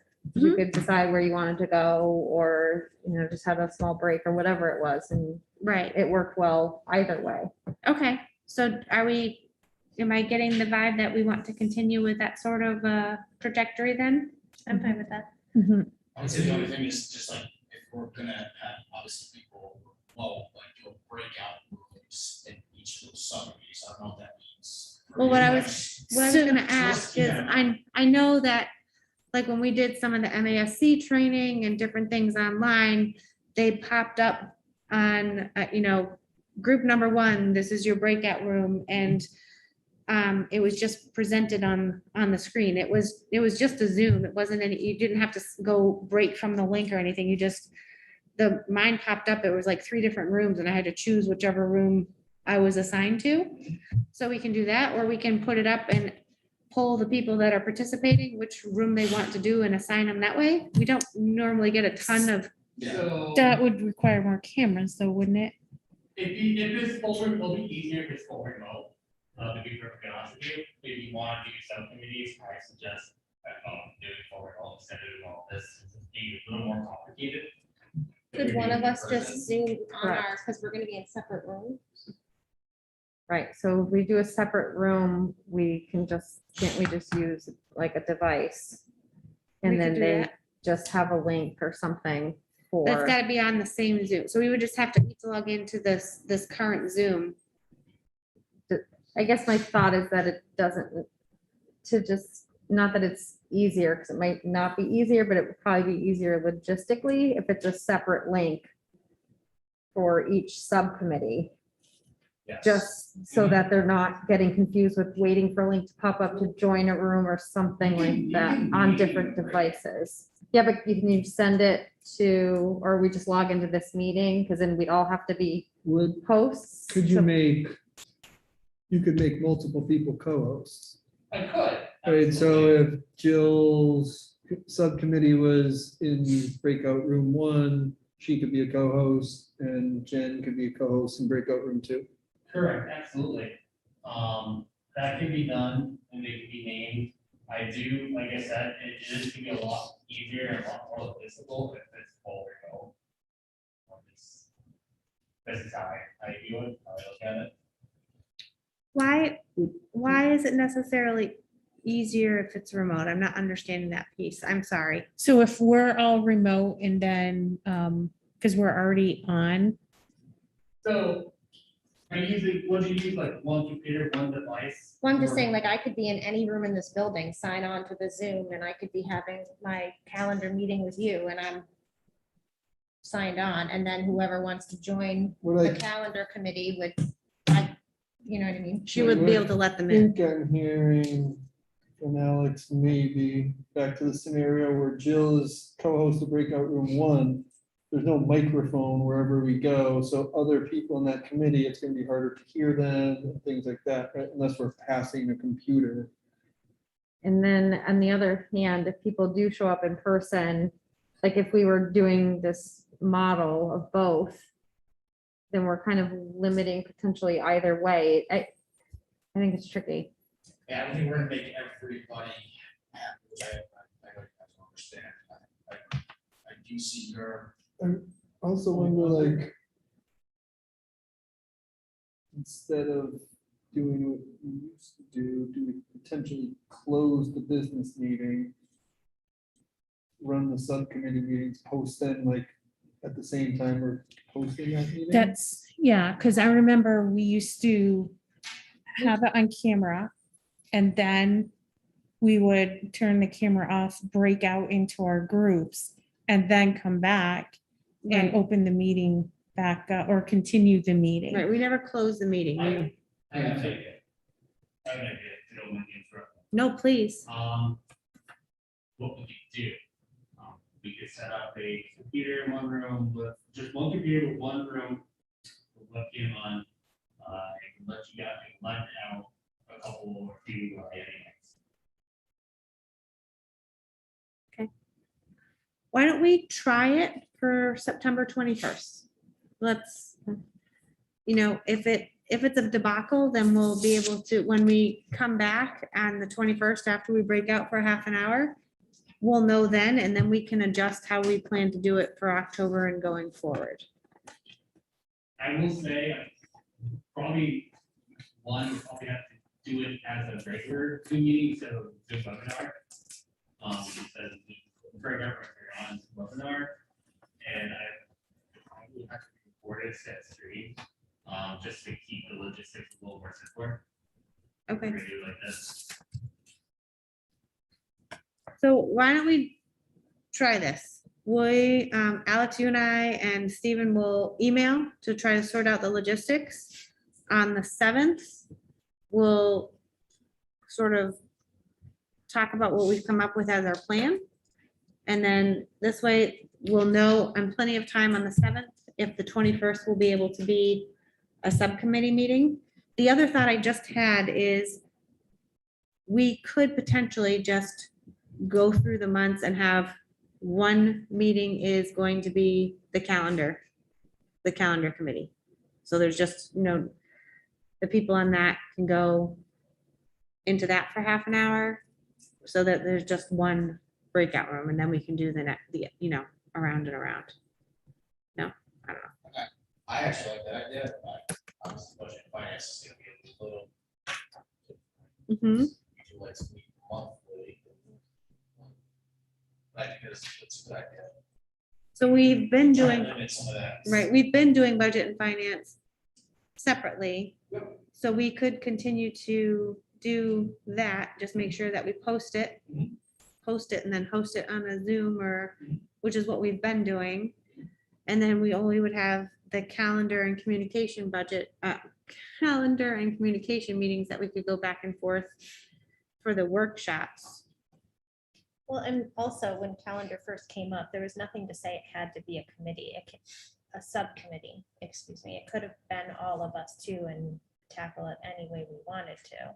Right, so that's the other thing is that we need to flesh out what we want to, so maybe for the 21st, our first workshop meeting is we really tackle the calendar, and I'd say we can all have that, and it will be the whole back half of the agenda, but since we need to figure out what we want that to encompass, maybe that's what we do for that first one. It's not really a subcommittee, it's just going to be the business at hand for the 21st. Is that? I'm fine with that. Because I think once we sort of flesh out how we want to see that, then the communication piece will help follow because we'll know what we want to be able to try to communicate when we want to schedule public forums for budget. We had talked about a number of ideas of having more public forum type meetings, just so that we can have what people say that they're looking forward to having with us is that kind of interaction rather than just talking at us. So we had talked about doing that around some preliminary budget stuff and just kind of where we're at, just get people here. So that calendar piece will be important. And then, you know, talking about setting goals and all of those things, if we get that outline, then it becomes clearer too, for us to plan the rest of our workshops for the rest of the year. Does that make any sense? Through this discussion, I started to think of too, is do people know that they can come in right now too, to us and actually view us in person versus be remote, that they're welcome to come and join us? I don't know that, I feel like they do know, we did have the reporter come the last time. So I guess, Alex kind of checking, like, are we allowed to have Yeah. visitors? So I think that's something that's important too. Welcome. for anyone that's listening or that will watch this, the meeting with the building is open for visitors. You need to be masked because that's Granby Board of Health's thing right now. We'd love to have you, especially on those workshop meetings, because people are welcome to attend those. Those are open meetings. Can I just add a clarification on those? Is the expectation that any subcommittee meeting is going to be Zoom during the? Well, so that's where we need to, it has to be open to people, right? So Yes. the way I was interpreting this, and I kind of went down the path, is if we're having an open meeting, we needed to Zoom it. I thought was where we were at. But if we had decided that we were going to continue to Zoom our business meetings regardless. So I don't know if we need to even worry about Zooming the workshop piece if people know that they can come here. Because they don't. Because we According didn't to the- record them last time. We never did. It was just conversation. We had a note keeper. We reported out. So they were open. We had people occasionally. So Yeah, my understanding is, right, like as long as they're posted, even like a subcommittee meeting, you can take minutes and take notes, but it's not required in the same way as. So maybe Right, that was kind of my that's what we do question. is we don't have to worry about the Zoom piece Just encourage them to come in person. to get people to come in Right, and then person. if they can't come and or can only hear this part, when we report back out, they'll get a Right. synopsis of everything that was discussed. So we'll have a break that will be like 30, anywhere from 30 to 35 minutes. We'll just, meeting will be on pause. We'll break out. I think I like that better, actually. Because I was Thank you. thinking logistically too, we're trying to meet for 30 to 35 minutes. How much of that time is going to be swamped of where do you want to go? Where do you want to go? And like trying to place people. and- Right. So I think that that's maybe the better plan. they will be posted as part of our agenda for those days, what subcommittee will be meeting. We'll have the business piece in the front. And of course, as we're going through and we get closer to the date, the agenda will become more finalized. So, on the 7th, when we talk about this, just upcoming, we'll have to make sure that we put on what will be, how the agenda is going to work for the 21st. If you don't mind the agenda yet, I know there are bills, the legislature right now, where it's gonna be required permanent to have some sort of alternative access. Okay, So you could look at it as we do it and we can figure out the technical kinks now. okay. That's my view. Obviously. But for the subcommittee groups, it wasn't, but then you're saying now it might potentially. It could to be, it's in the legislation for right now, I don't know, I haven't heard much about it. I thought that was just for full committee meetings. I didn't think that that was, the particulars was for each and every subcommittee meeting, but I didn't read through it to the letter, so, We'll reach out to them. okay, great.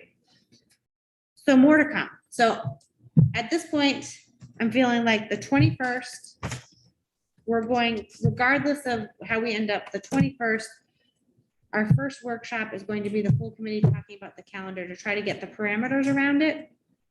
And then remind, Audrey, it's you and who for calendar? Jen. Audrey and Jen.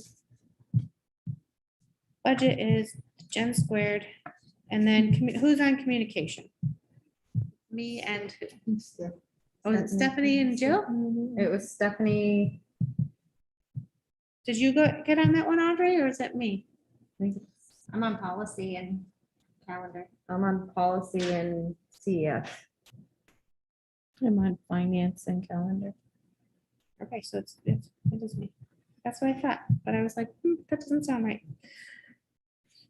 Okay, so just to reiterate one more time, on the 21st, it will be business meeting, the beginning part, the last half. It will be full committee, but to flesh out how we want to see the calendar. Are we gonna be working off of any sort of template or anything, or just kind of? I think that's, I think people should bring some ideas, if there's templates that they've seen that they like, kind of do a little bit of research, because I really don't know.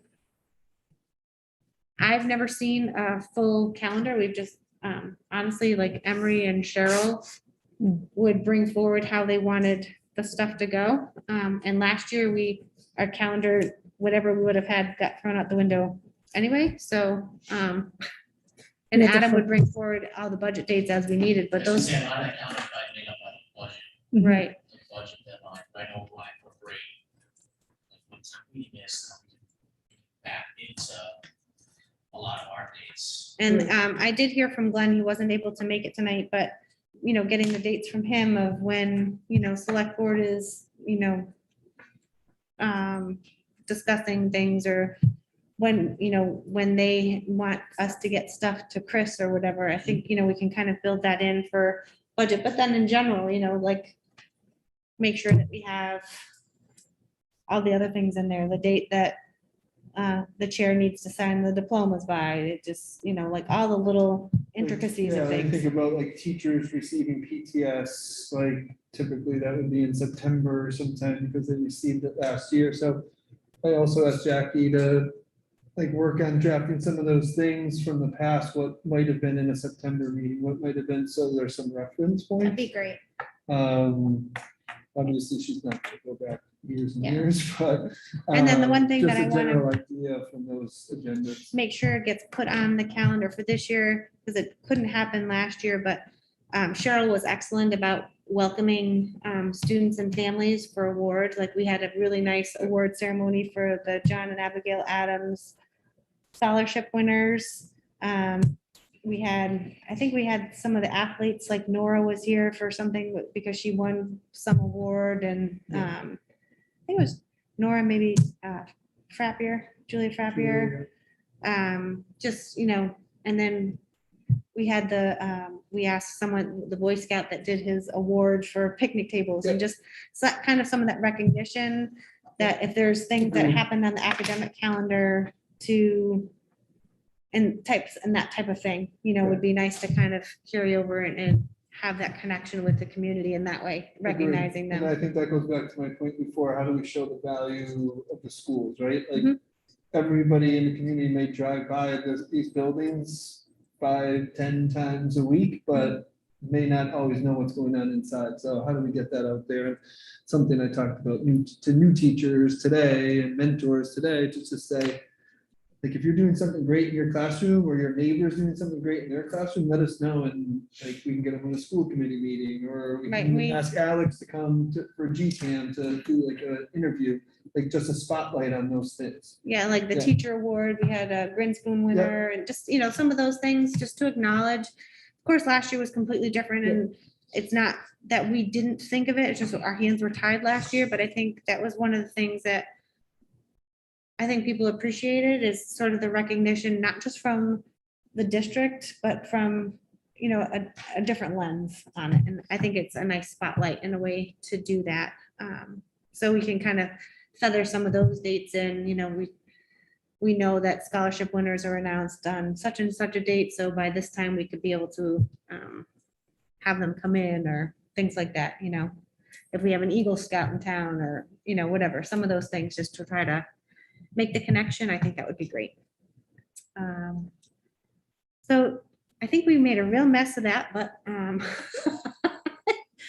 is there anything else that we want to talk to that about, or are we feeling pretty good? Clear as mud? Well, like I said, we'll reach out to MASC and we can report back anything that we find out. Maybe make sure that this is on next month, Meeting. the Yep. 7th. Yeah, Yep, and yep. we'll continue with- whatever, Unit two. just I didn't say that you got. So one thing though, with us still talking about it, would it just have to be its own thing to live under continuing business as we're fleshing it out again on the 7th? Or is it, how does that work as far as agenda protocol?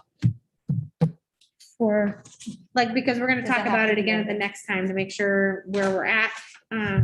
Can it just live under continuing business? Or is it all right to just have sort of live under the standing reports, have subcommittees there?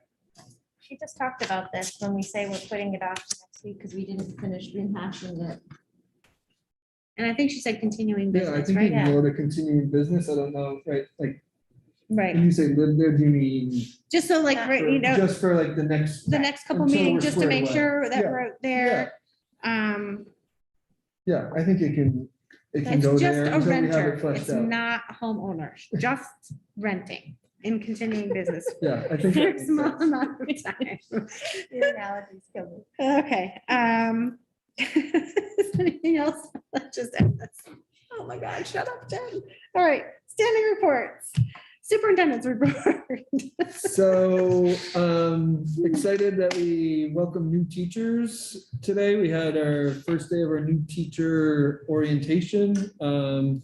So we have total of 14, I think it's 14 new teachers and paras to the district, all replacing people who have left. So I think it's our biggest cohort of new teachers since I've been here.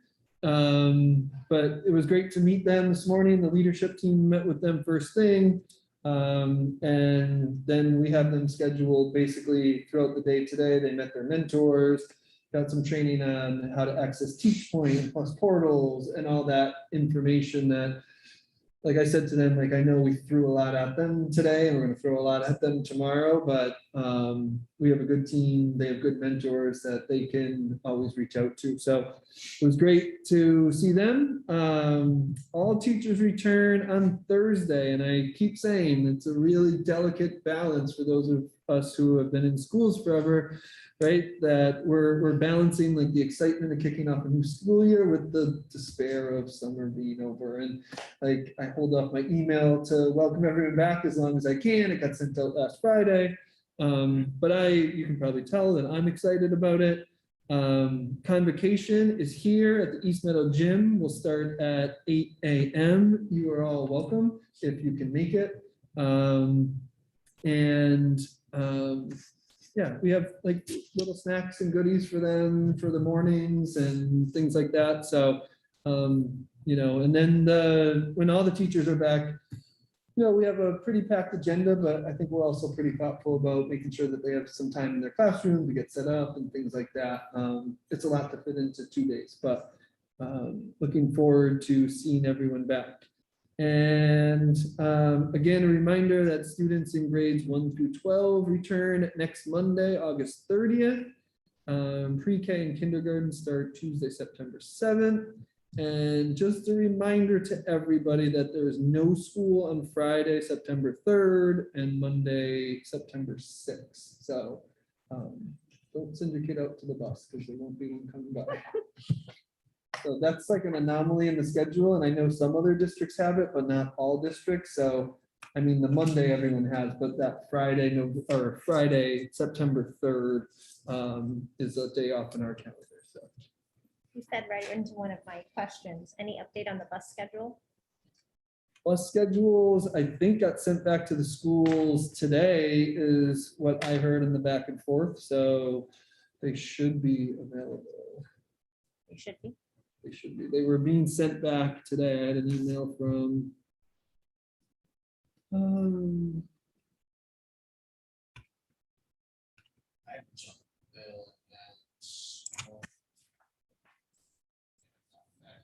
this was later in the day.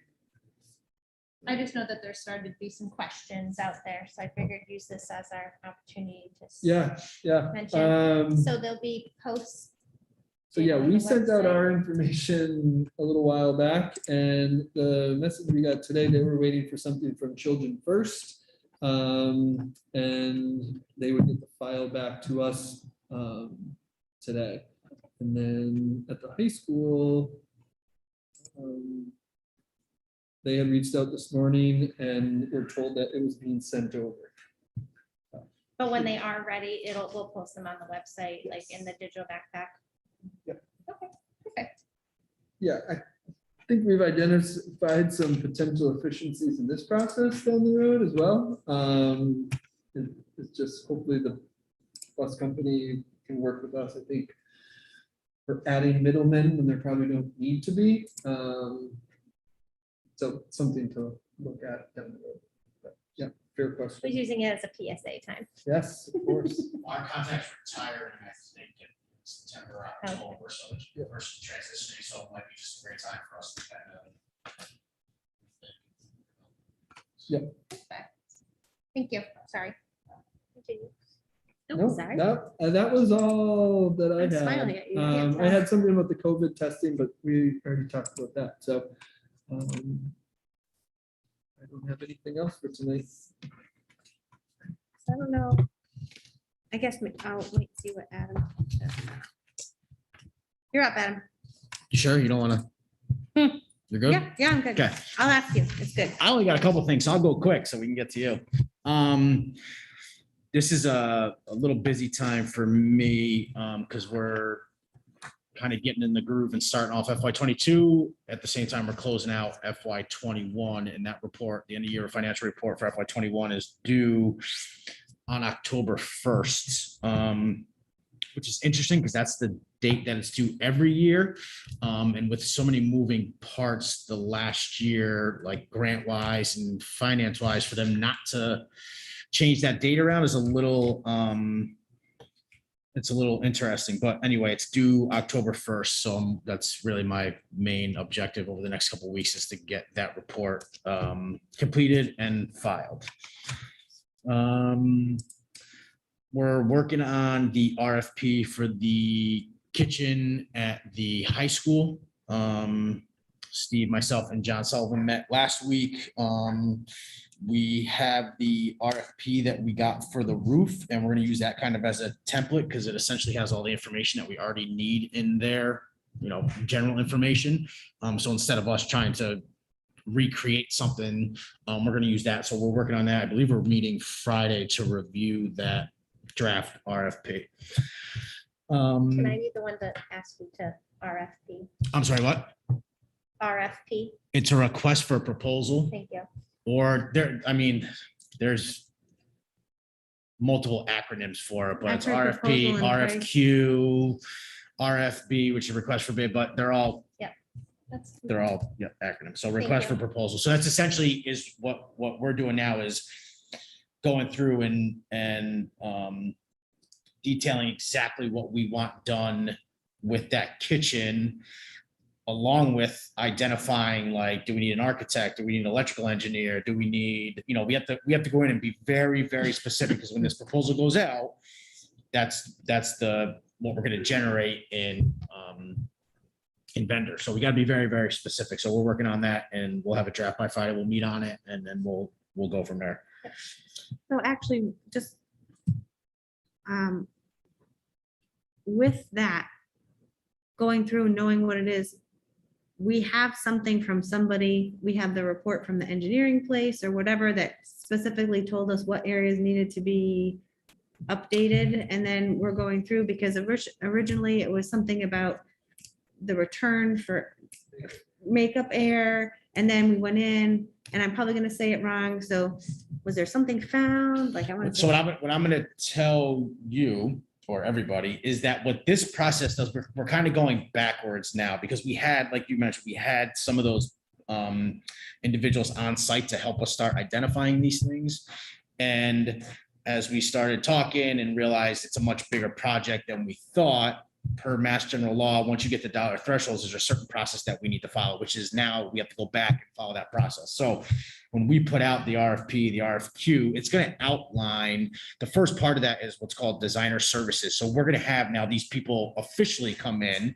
Once we lay out exactly what we want done in that kitchen, they're going to tell us how to do it, when to do it, what's wrong. So we kind of took a step backwards, but once we get this out, we will bring those specific people in to do that for us. I just wanted to make sure that whatever we put out is gonna make sure that it's. So that's why it's very It's important for us to 100% be as accurate. detailed as possible. So it's really, we're identifying the scope, and we talked about this. It's, do we want to do just enough to get by, or do we want to redesign that whole kitchen? And whatever we end up choosing, we just got to make sure we lay out every piece of that, because if we don't, it won't be addressed when someone comes in to start doing the work. So Okay, great. that's where we're at. It's taking a little bit longer than we would typically like, because we thought we were headed down this path, and then we kind of, like, we want to be thorough in that. And we thought we were headed down the path with an architect or a kind of engineer where we could get it, but he just felt like the scope of the work was gonna hit those thresholds, so that's when we had to take a step back, and that was probably. Okay, great. Right, sorry. No, it's okay. It's a good question. It's actually, it's a good point, because it helps me remind everybody kind of where we come from. The lightning strike that we had here now, I think it was a month ago or 6 weeks ago, we're still working through that. We're still kind of finding some things that were interrupted by that. Parts that are needed are on order. We have 4 to 6 to 8 week, delivery time. So we're waiting. Supply chain has been impacted by. Yeah, so every industry, so. When we identify a problem, we're trying to address it right away, but we're just kind of handcuffed now with supply chain issues and getting parts that we need. So I think we've also identified some new problems. Yeah. More people have been in the building and used different functions, and like, hey, why isn't this working? Like, oh, that's not right, like the door triggers sometimes in certain spots, and you can tell, like, tonight, like, the air conditioning is this space, and so. yeah, so we were doing a walk around today, so you can feel it was freezing in here this morning. So one of the problems is John doesn't have any communication with the HVAC system on his computer. So when that went down and it came back up, it's frozen at exactly what it was at when the potential lightning strike hit. So here the air conditioning's off. He can't control it. We were doing a walk around today. There's really, really cold rooms, and he can't control them, and they're locked at what they were at when when it went down. So we're trying to work through that. And as more teachers and students come in, we might find more problems, but we're kind of limited in what we can do right now. So I have a question. Is this all covered by insurance? Yep. So we've already been in touch with, so I reached out to Chris weeks ago. Then the insurance adjuster reached out to John. Him and John have spoken. John knows what to do. We've been in communication with him. We are keeping detailed reports on everything, invoices, all that stuff. And once the project's done, we will submit all that to the insurance company. So the new things that you find are just getting added to the report. Yeah, we're that will just- also- yep. Okay, great. I just want to make sure that we're not like. Like oh, we this found is- out last week that, That was my question last week. yeah, we found out last week that the police department had no communication with our cameras here. And then David called and we have a modem down, which is part of, so it's just, there's some things that are coming up that we didn't even know. It's just another question. Is there a timeline? Yes. Yeah? Typically 6 to 8 weeks. weeks is what we've been hearing. In Well, my some question of the is, major instances, we're at about that 6-week period. okay, Some of the things that we've just discovered recently were a little further out, but like some of the main issues, I just don't want to talk too much. right, no, Like, well- but some of the main issues, we're at about 6 weeks right now, so we're expecting any time to be getting some of those things that will get some of those important. right, because my question is, we're not at full capacity yet. And that's why the timeline is when we finally do get people in the building and you're at full capacity. Are we too late? In the sense that that's when you're really gonna find out what's, Yeah, I think we found a majority of okay. what the problems have been. Okay. I And will they're, say, right, the things like I mentioned before that have come up recently have been more obscure, minor Mhm. things that, like, when John and David and Adam did the initial walkthroughs, like, didn't even think that that would connect to something like this, but clearly. They it did, does. okay. Like, a return at the door. Just like a little function of that. so that's where we're at with that. Lastly, we were able to hire a 4th custodian finally. He's been here for a few weeks now, which is awesome. He's doing a great job, but they're really busy now, obviously getting the schools ready for the first day of school. Along with getting fields ready for fall sports. So they are busy, but we do have 4 custodians. We are currently looking for that 5th one, but I think with those unemployment benefits still, running out at the end of September, I think it might not be till the early fall or late fall, early winter, we may find that 5th custodian, which we will certainly need once we get into the school year. So. One thing I didn't hear you touch on is, are we comfortable with the lunch service plan for the high school?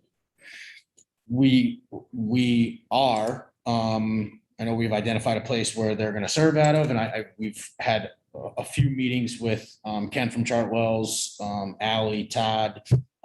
So as it stands right now, unless something drastic changes, I think we will be okay. And Ken's getting kind of creative on how to offer more than just the free lunches that are, some à la carte options. Now, while they're limited because we can't use the kitchen to prep, they are being creative to kind of give at least the high schoolers a few more options than the standard free lunch that they've gotten. And then the à Last la year. carte will still be considered part of the free lunch, or will? there be No, a so charge that's, for that? so the à la carte is where students or parents put money into the account and they actually pay money for that. So that's a separate way to generate revenue. Okay, so.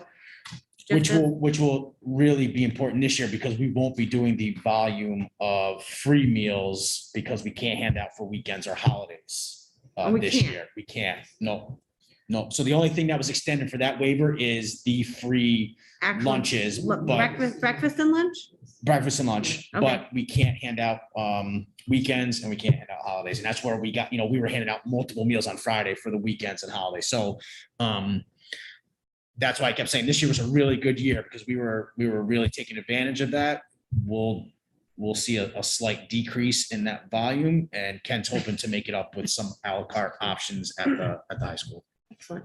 And not just for revenue, but these kids are probably tired of bagged lunches and breakfast. I think we, especially at the high school level, we want to give them some more options, more importantly than trying to generate revenue. So, And any à la carte for East Meadow or not at this point?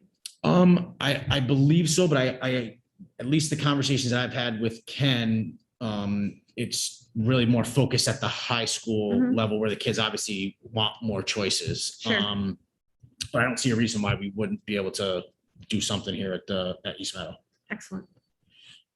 Is that all? I feel like I cut you off. I'm sorry. Well, I see Audrey looking at me, so I know she's got something. No, so. I was only thinking, please no à la carte for the younger kids, because I know my like second grader would be like, what's over here, and not eating her actual lunch or whatever. So that was my It only happens. mind. And then you look Like, at the My oh School God, Box and you no. see what they bought and you're like, Yeah, oh, exactly. oh, good Lord. Exactly. Do you So ever eat real food? Yeah. No. So that was it. That's chips, all. I went chips, on. cookies, chips, chips. No. Yeah, it's fabulous. But I do love that you can see what they buy. Yeah. So I'm all for it at the high school. But please, no, please. All right, I think that does anyone have any other questions for Adam? So, I had nothing. My eyes were only for that. I do have the ESSER 3. Oh, that's a good reminder. So before I forget, ESSER 2, we were awarded our ESSER 2 grant, which was in the amount of $292,000. We did use that to offset. We used that whole amount to offset portions of our FY22 budget, but we were awarded it, and those expenses are we're eligible to charge expenses of that grant going back to March of 2020. Now, we're not doing that, but those are part of the regulations in this ESSER money. Is you can go back as far as March 2020, which is when the pandemic really hit, and charge COVID pandemic related expenses to those grants. But the ESSER 3. So ESSER 3, so now that's a much bigger task. And I don't know how much detail we want to get into at first. We have to involve multiple stakeholders. And at first our decision was to form a group and kind of get everyone in and start talking about it. And then interestingly enough, we've seen from like other districts how they're handling that process. Mm-hmm. And one district in particular is calling it resource allocation. So it's not just necessarily focused on ESSER 3, but it's focused on all revenue or all resources in the district. So we kind of talked and said, okay, that's another way to look at it, and probably the situation that we're in, probably a good way for us to look at it. Now it'll focus on ESSER 3, but it kind of, the topic will be on all of our funding. So I'm going to develop a survey to go out to the group that we that we identified who wanted to be on it, and kind of see what their priorities are. We've talked about using majority of that money for the kitchen project. That might not be a priority for everybody on the group. So we're going to kind of list a few things out and see what type of discussion that starts, and then not necessarily make a decision based on that, but know what everyone's thinking about, and hopefully make an informed decision based on that. I liked how you mentioned that too, because it made me think that, yeah, you had started that group. Had you guys met a couple of times? We or- haven't. That application is due October 4th. Our allocation is $653,000 of that, at least. So this is the key phrase: at least 20% needs to be set aside for social, emotional, lost learning during the pandemic. So that's about $125,000 right off the top that we have to. So is it anticipated that there would be further funding needed for that portion of the grant? For the kitchen? Not the kitchen, for the lost learning, emotional support. So there is a percentage on that grant that is supposed to be the minimum, but is there an anticipation that more would be needed to help support the students? I think it's tough to tell right Right now. I think as they come back and benchmark tests and teachers start to meet with them, you know, and I think probably heard something like the state is really pushing like not to do remediation is really like an acceleration approach. Yep. Age appropriate while building in appropriate individual supports as students need them. So I think once we start to do that, we'll be able to identify.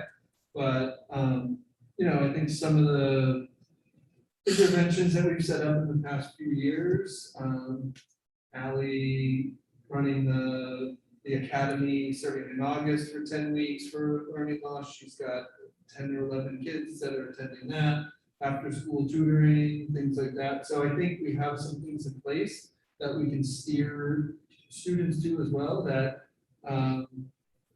right, it's not like our tutoring rooms have been overflowing.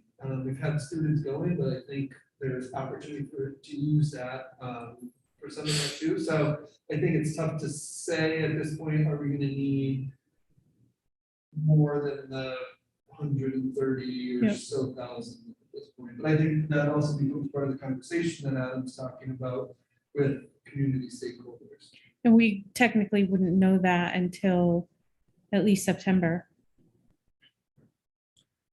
Yeah, I mean, and unfortunately, because the grant's due in October, right, we might have to, of that 130,000, we might be allocating it in ways that we don't even know if we need it or not. But again, I want to be just clear, it's at least that 20%, which I Yeah. mean, for a district like us, that's a pretty good chunk of money, 130,000 to set aside for something we don't even know what we need at that point. So, and then the remainder of that is, our plan is to use it for as much as the kitchen project as possible. We just don't know how much that's going to cost.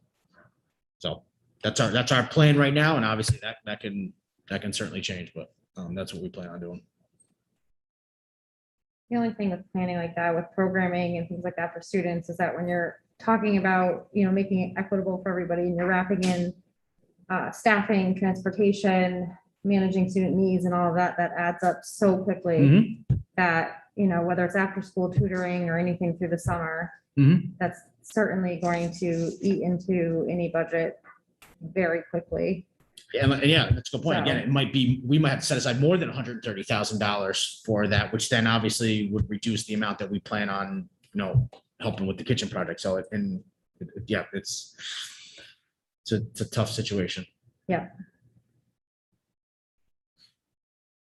Kind of off topic, but when you were just talking just now too about kind of the plan, not really what the plan is, but identifying students that have fallen behind, and maybe in the next superintendent's report, I mean, what are, like, are we just, I know in the past we've done different testing. Last year we didn't do it, but like, what is the plan for really identifying, just getting them into classrooms and seeing where they are and letting the teachers do their thing, or are we just maybe for next, not right now, I'm not looking for an answer, but like a next superintendent report of kind of driving that out there. Yeah. I'd be interested to hear what the But I plan. think the assessment, the benchmarks are just one piece of it. I think how we respond to that data is really where it's the real thing. Yeah. I think the assessment itself isn't gonna fix anything, or it's what we do with that data. Correct. But I think it is interesting to hear, and this is one of those things that I was sharing with you about, you know, having those spotlights on East Meadow, or that spotlight on the high school going forward. You know, how are our students performing? You know, are they as behind as we think they are? You know, I know the elementary here does dibbles, correct? You know, so like, where is a third grader usually supposed to be? Where were they back in 2019 in September as a third grader versus where are they right now in 2020? How much did we really lose? What is what that we need to gain? I know we're not doing MAPS testing, or are we considering doing any of that? Like those, like just kind of like a. Not myself, but I want to know, yeah. Yeah, and. You know? Yeah. Yeah, I can give you whatever, some just- information. Kind of all kind of rushed to my brain as you talked about that for a Yeah, second. yeah, absolutely, and I think I probably won't have answers. but I'll No, have exactly, some but like, information at the correct, next meeting. exactly. It's just where my mind kind of went of things that I'd love to hear about going forward, November, December, like in general. Yep, of course. Anything else for Adam or anything else on that topic? All right, Jill. It's all you. Nothing till the end of September. Oh, you keep saying that. We keep coming back to you, just in case you Until want. the end of September, we did not hear anything. Now, are we going to executive session we to have a did have quick that. chat or no? Okay. All right then. Oh, that was the best thing you said all night. Yeah. Oh, yeah. All right, is there anything else? We're good with what we have. Anything we needed to add next week's, we're good. I think we already. So kinda it's the covered it. 7th, right? And we have continuing week, business, we'll sorry. say the enrollment dashboard subcommittee. What do we put on for new business? Do we have anything? I don't think so. Stuff will probably come up. I don't think we had anything else that was identified, or at least I don't have it in my notes, so I feel like. Subcommittee workshops and the testing program going to continuing business. Of testing program too, yeah. Yep, I think, so we just have those 3 things under continuing business, and then anything else we can just add as we go before the 7th. Other than that, I think, are we good to adjourn? All right, all those in favor? Aye. Aye. No, not for that, we're not doing, we're not roll calling for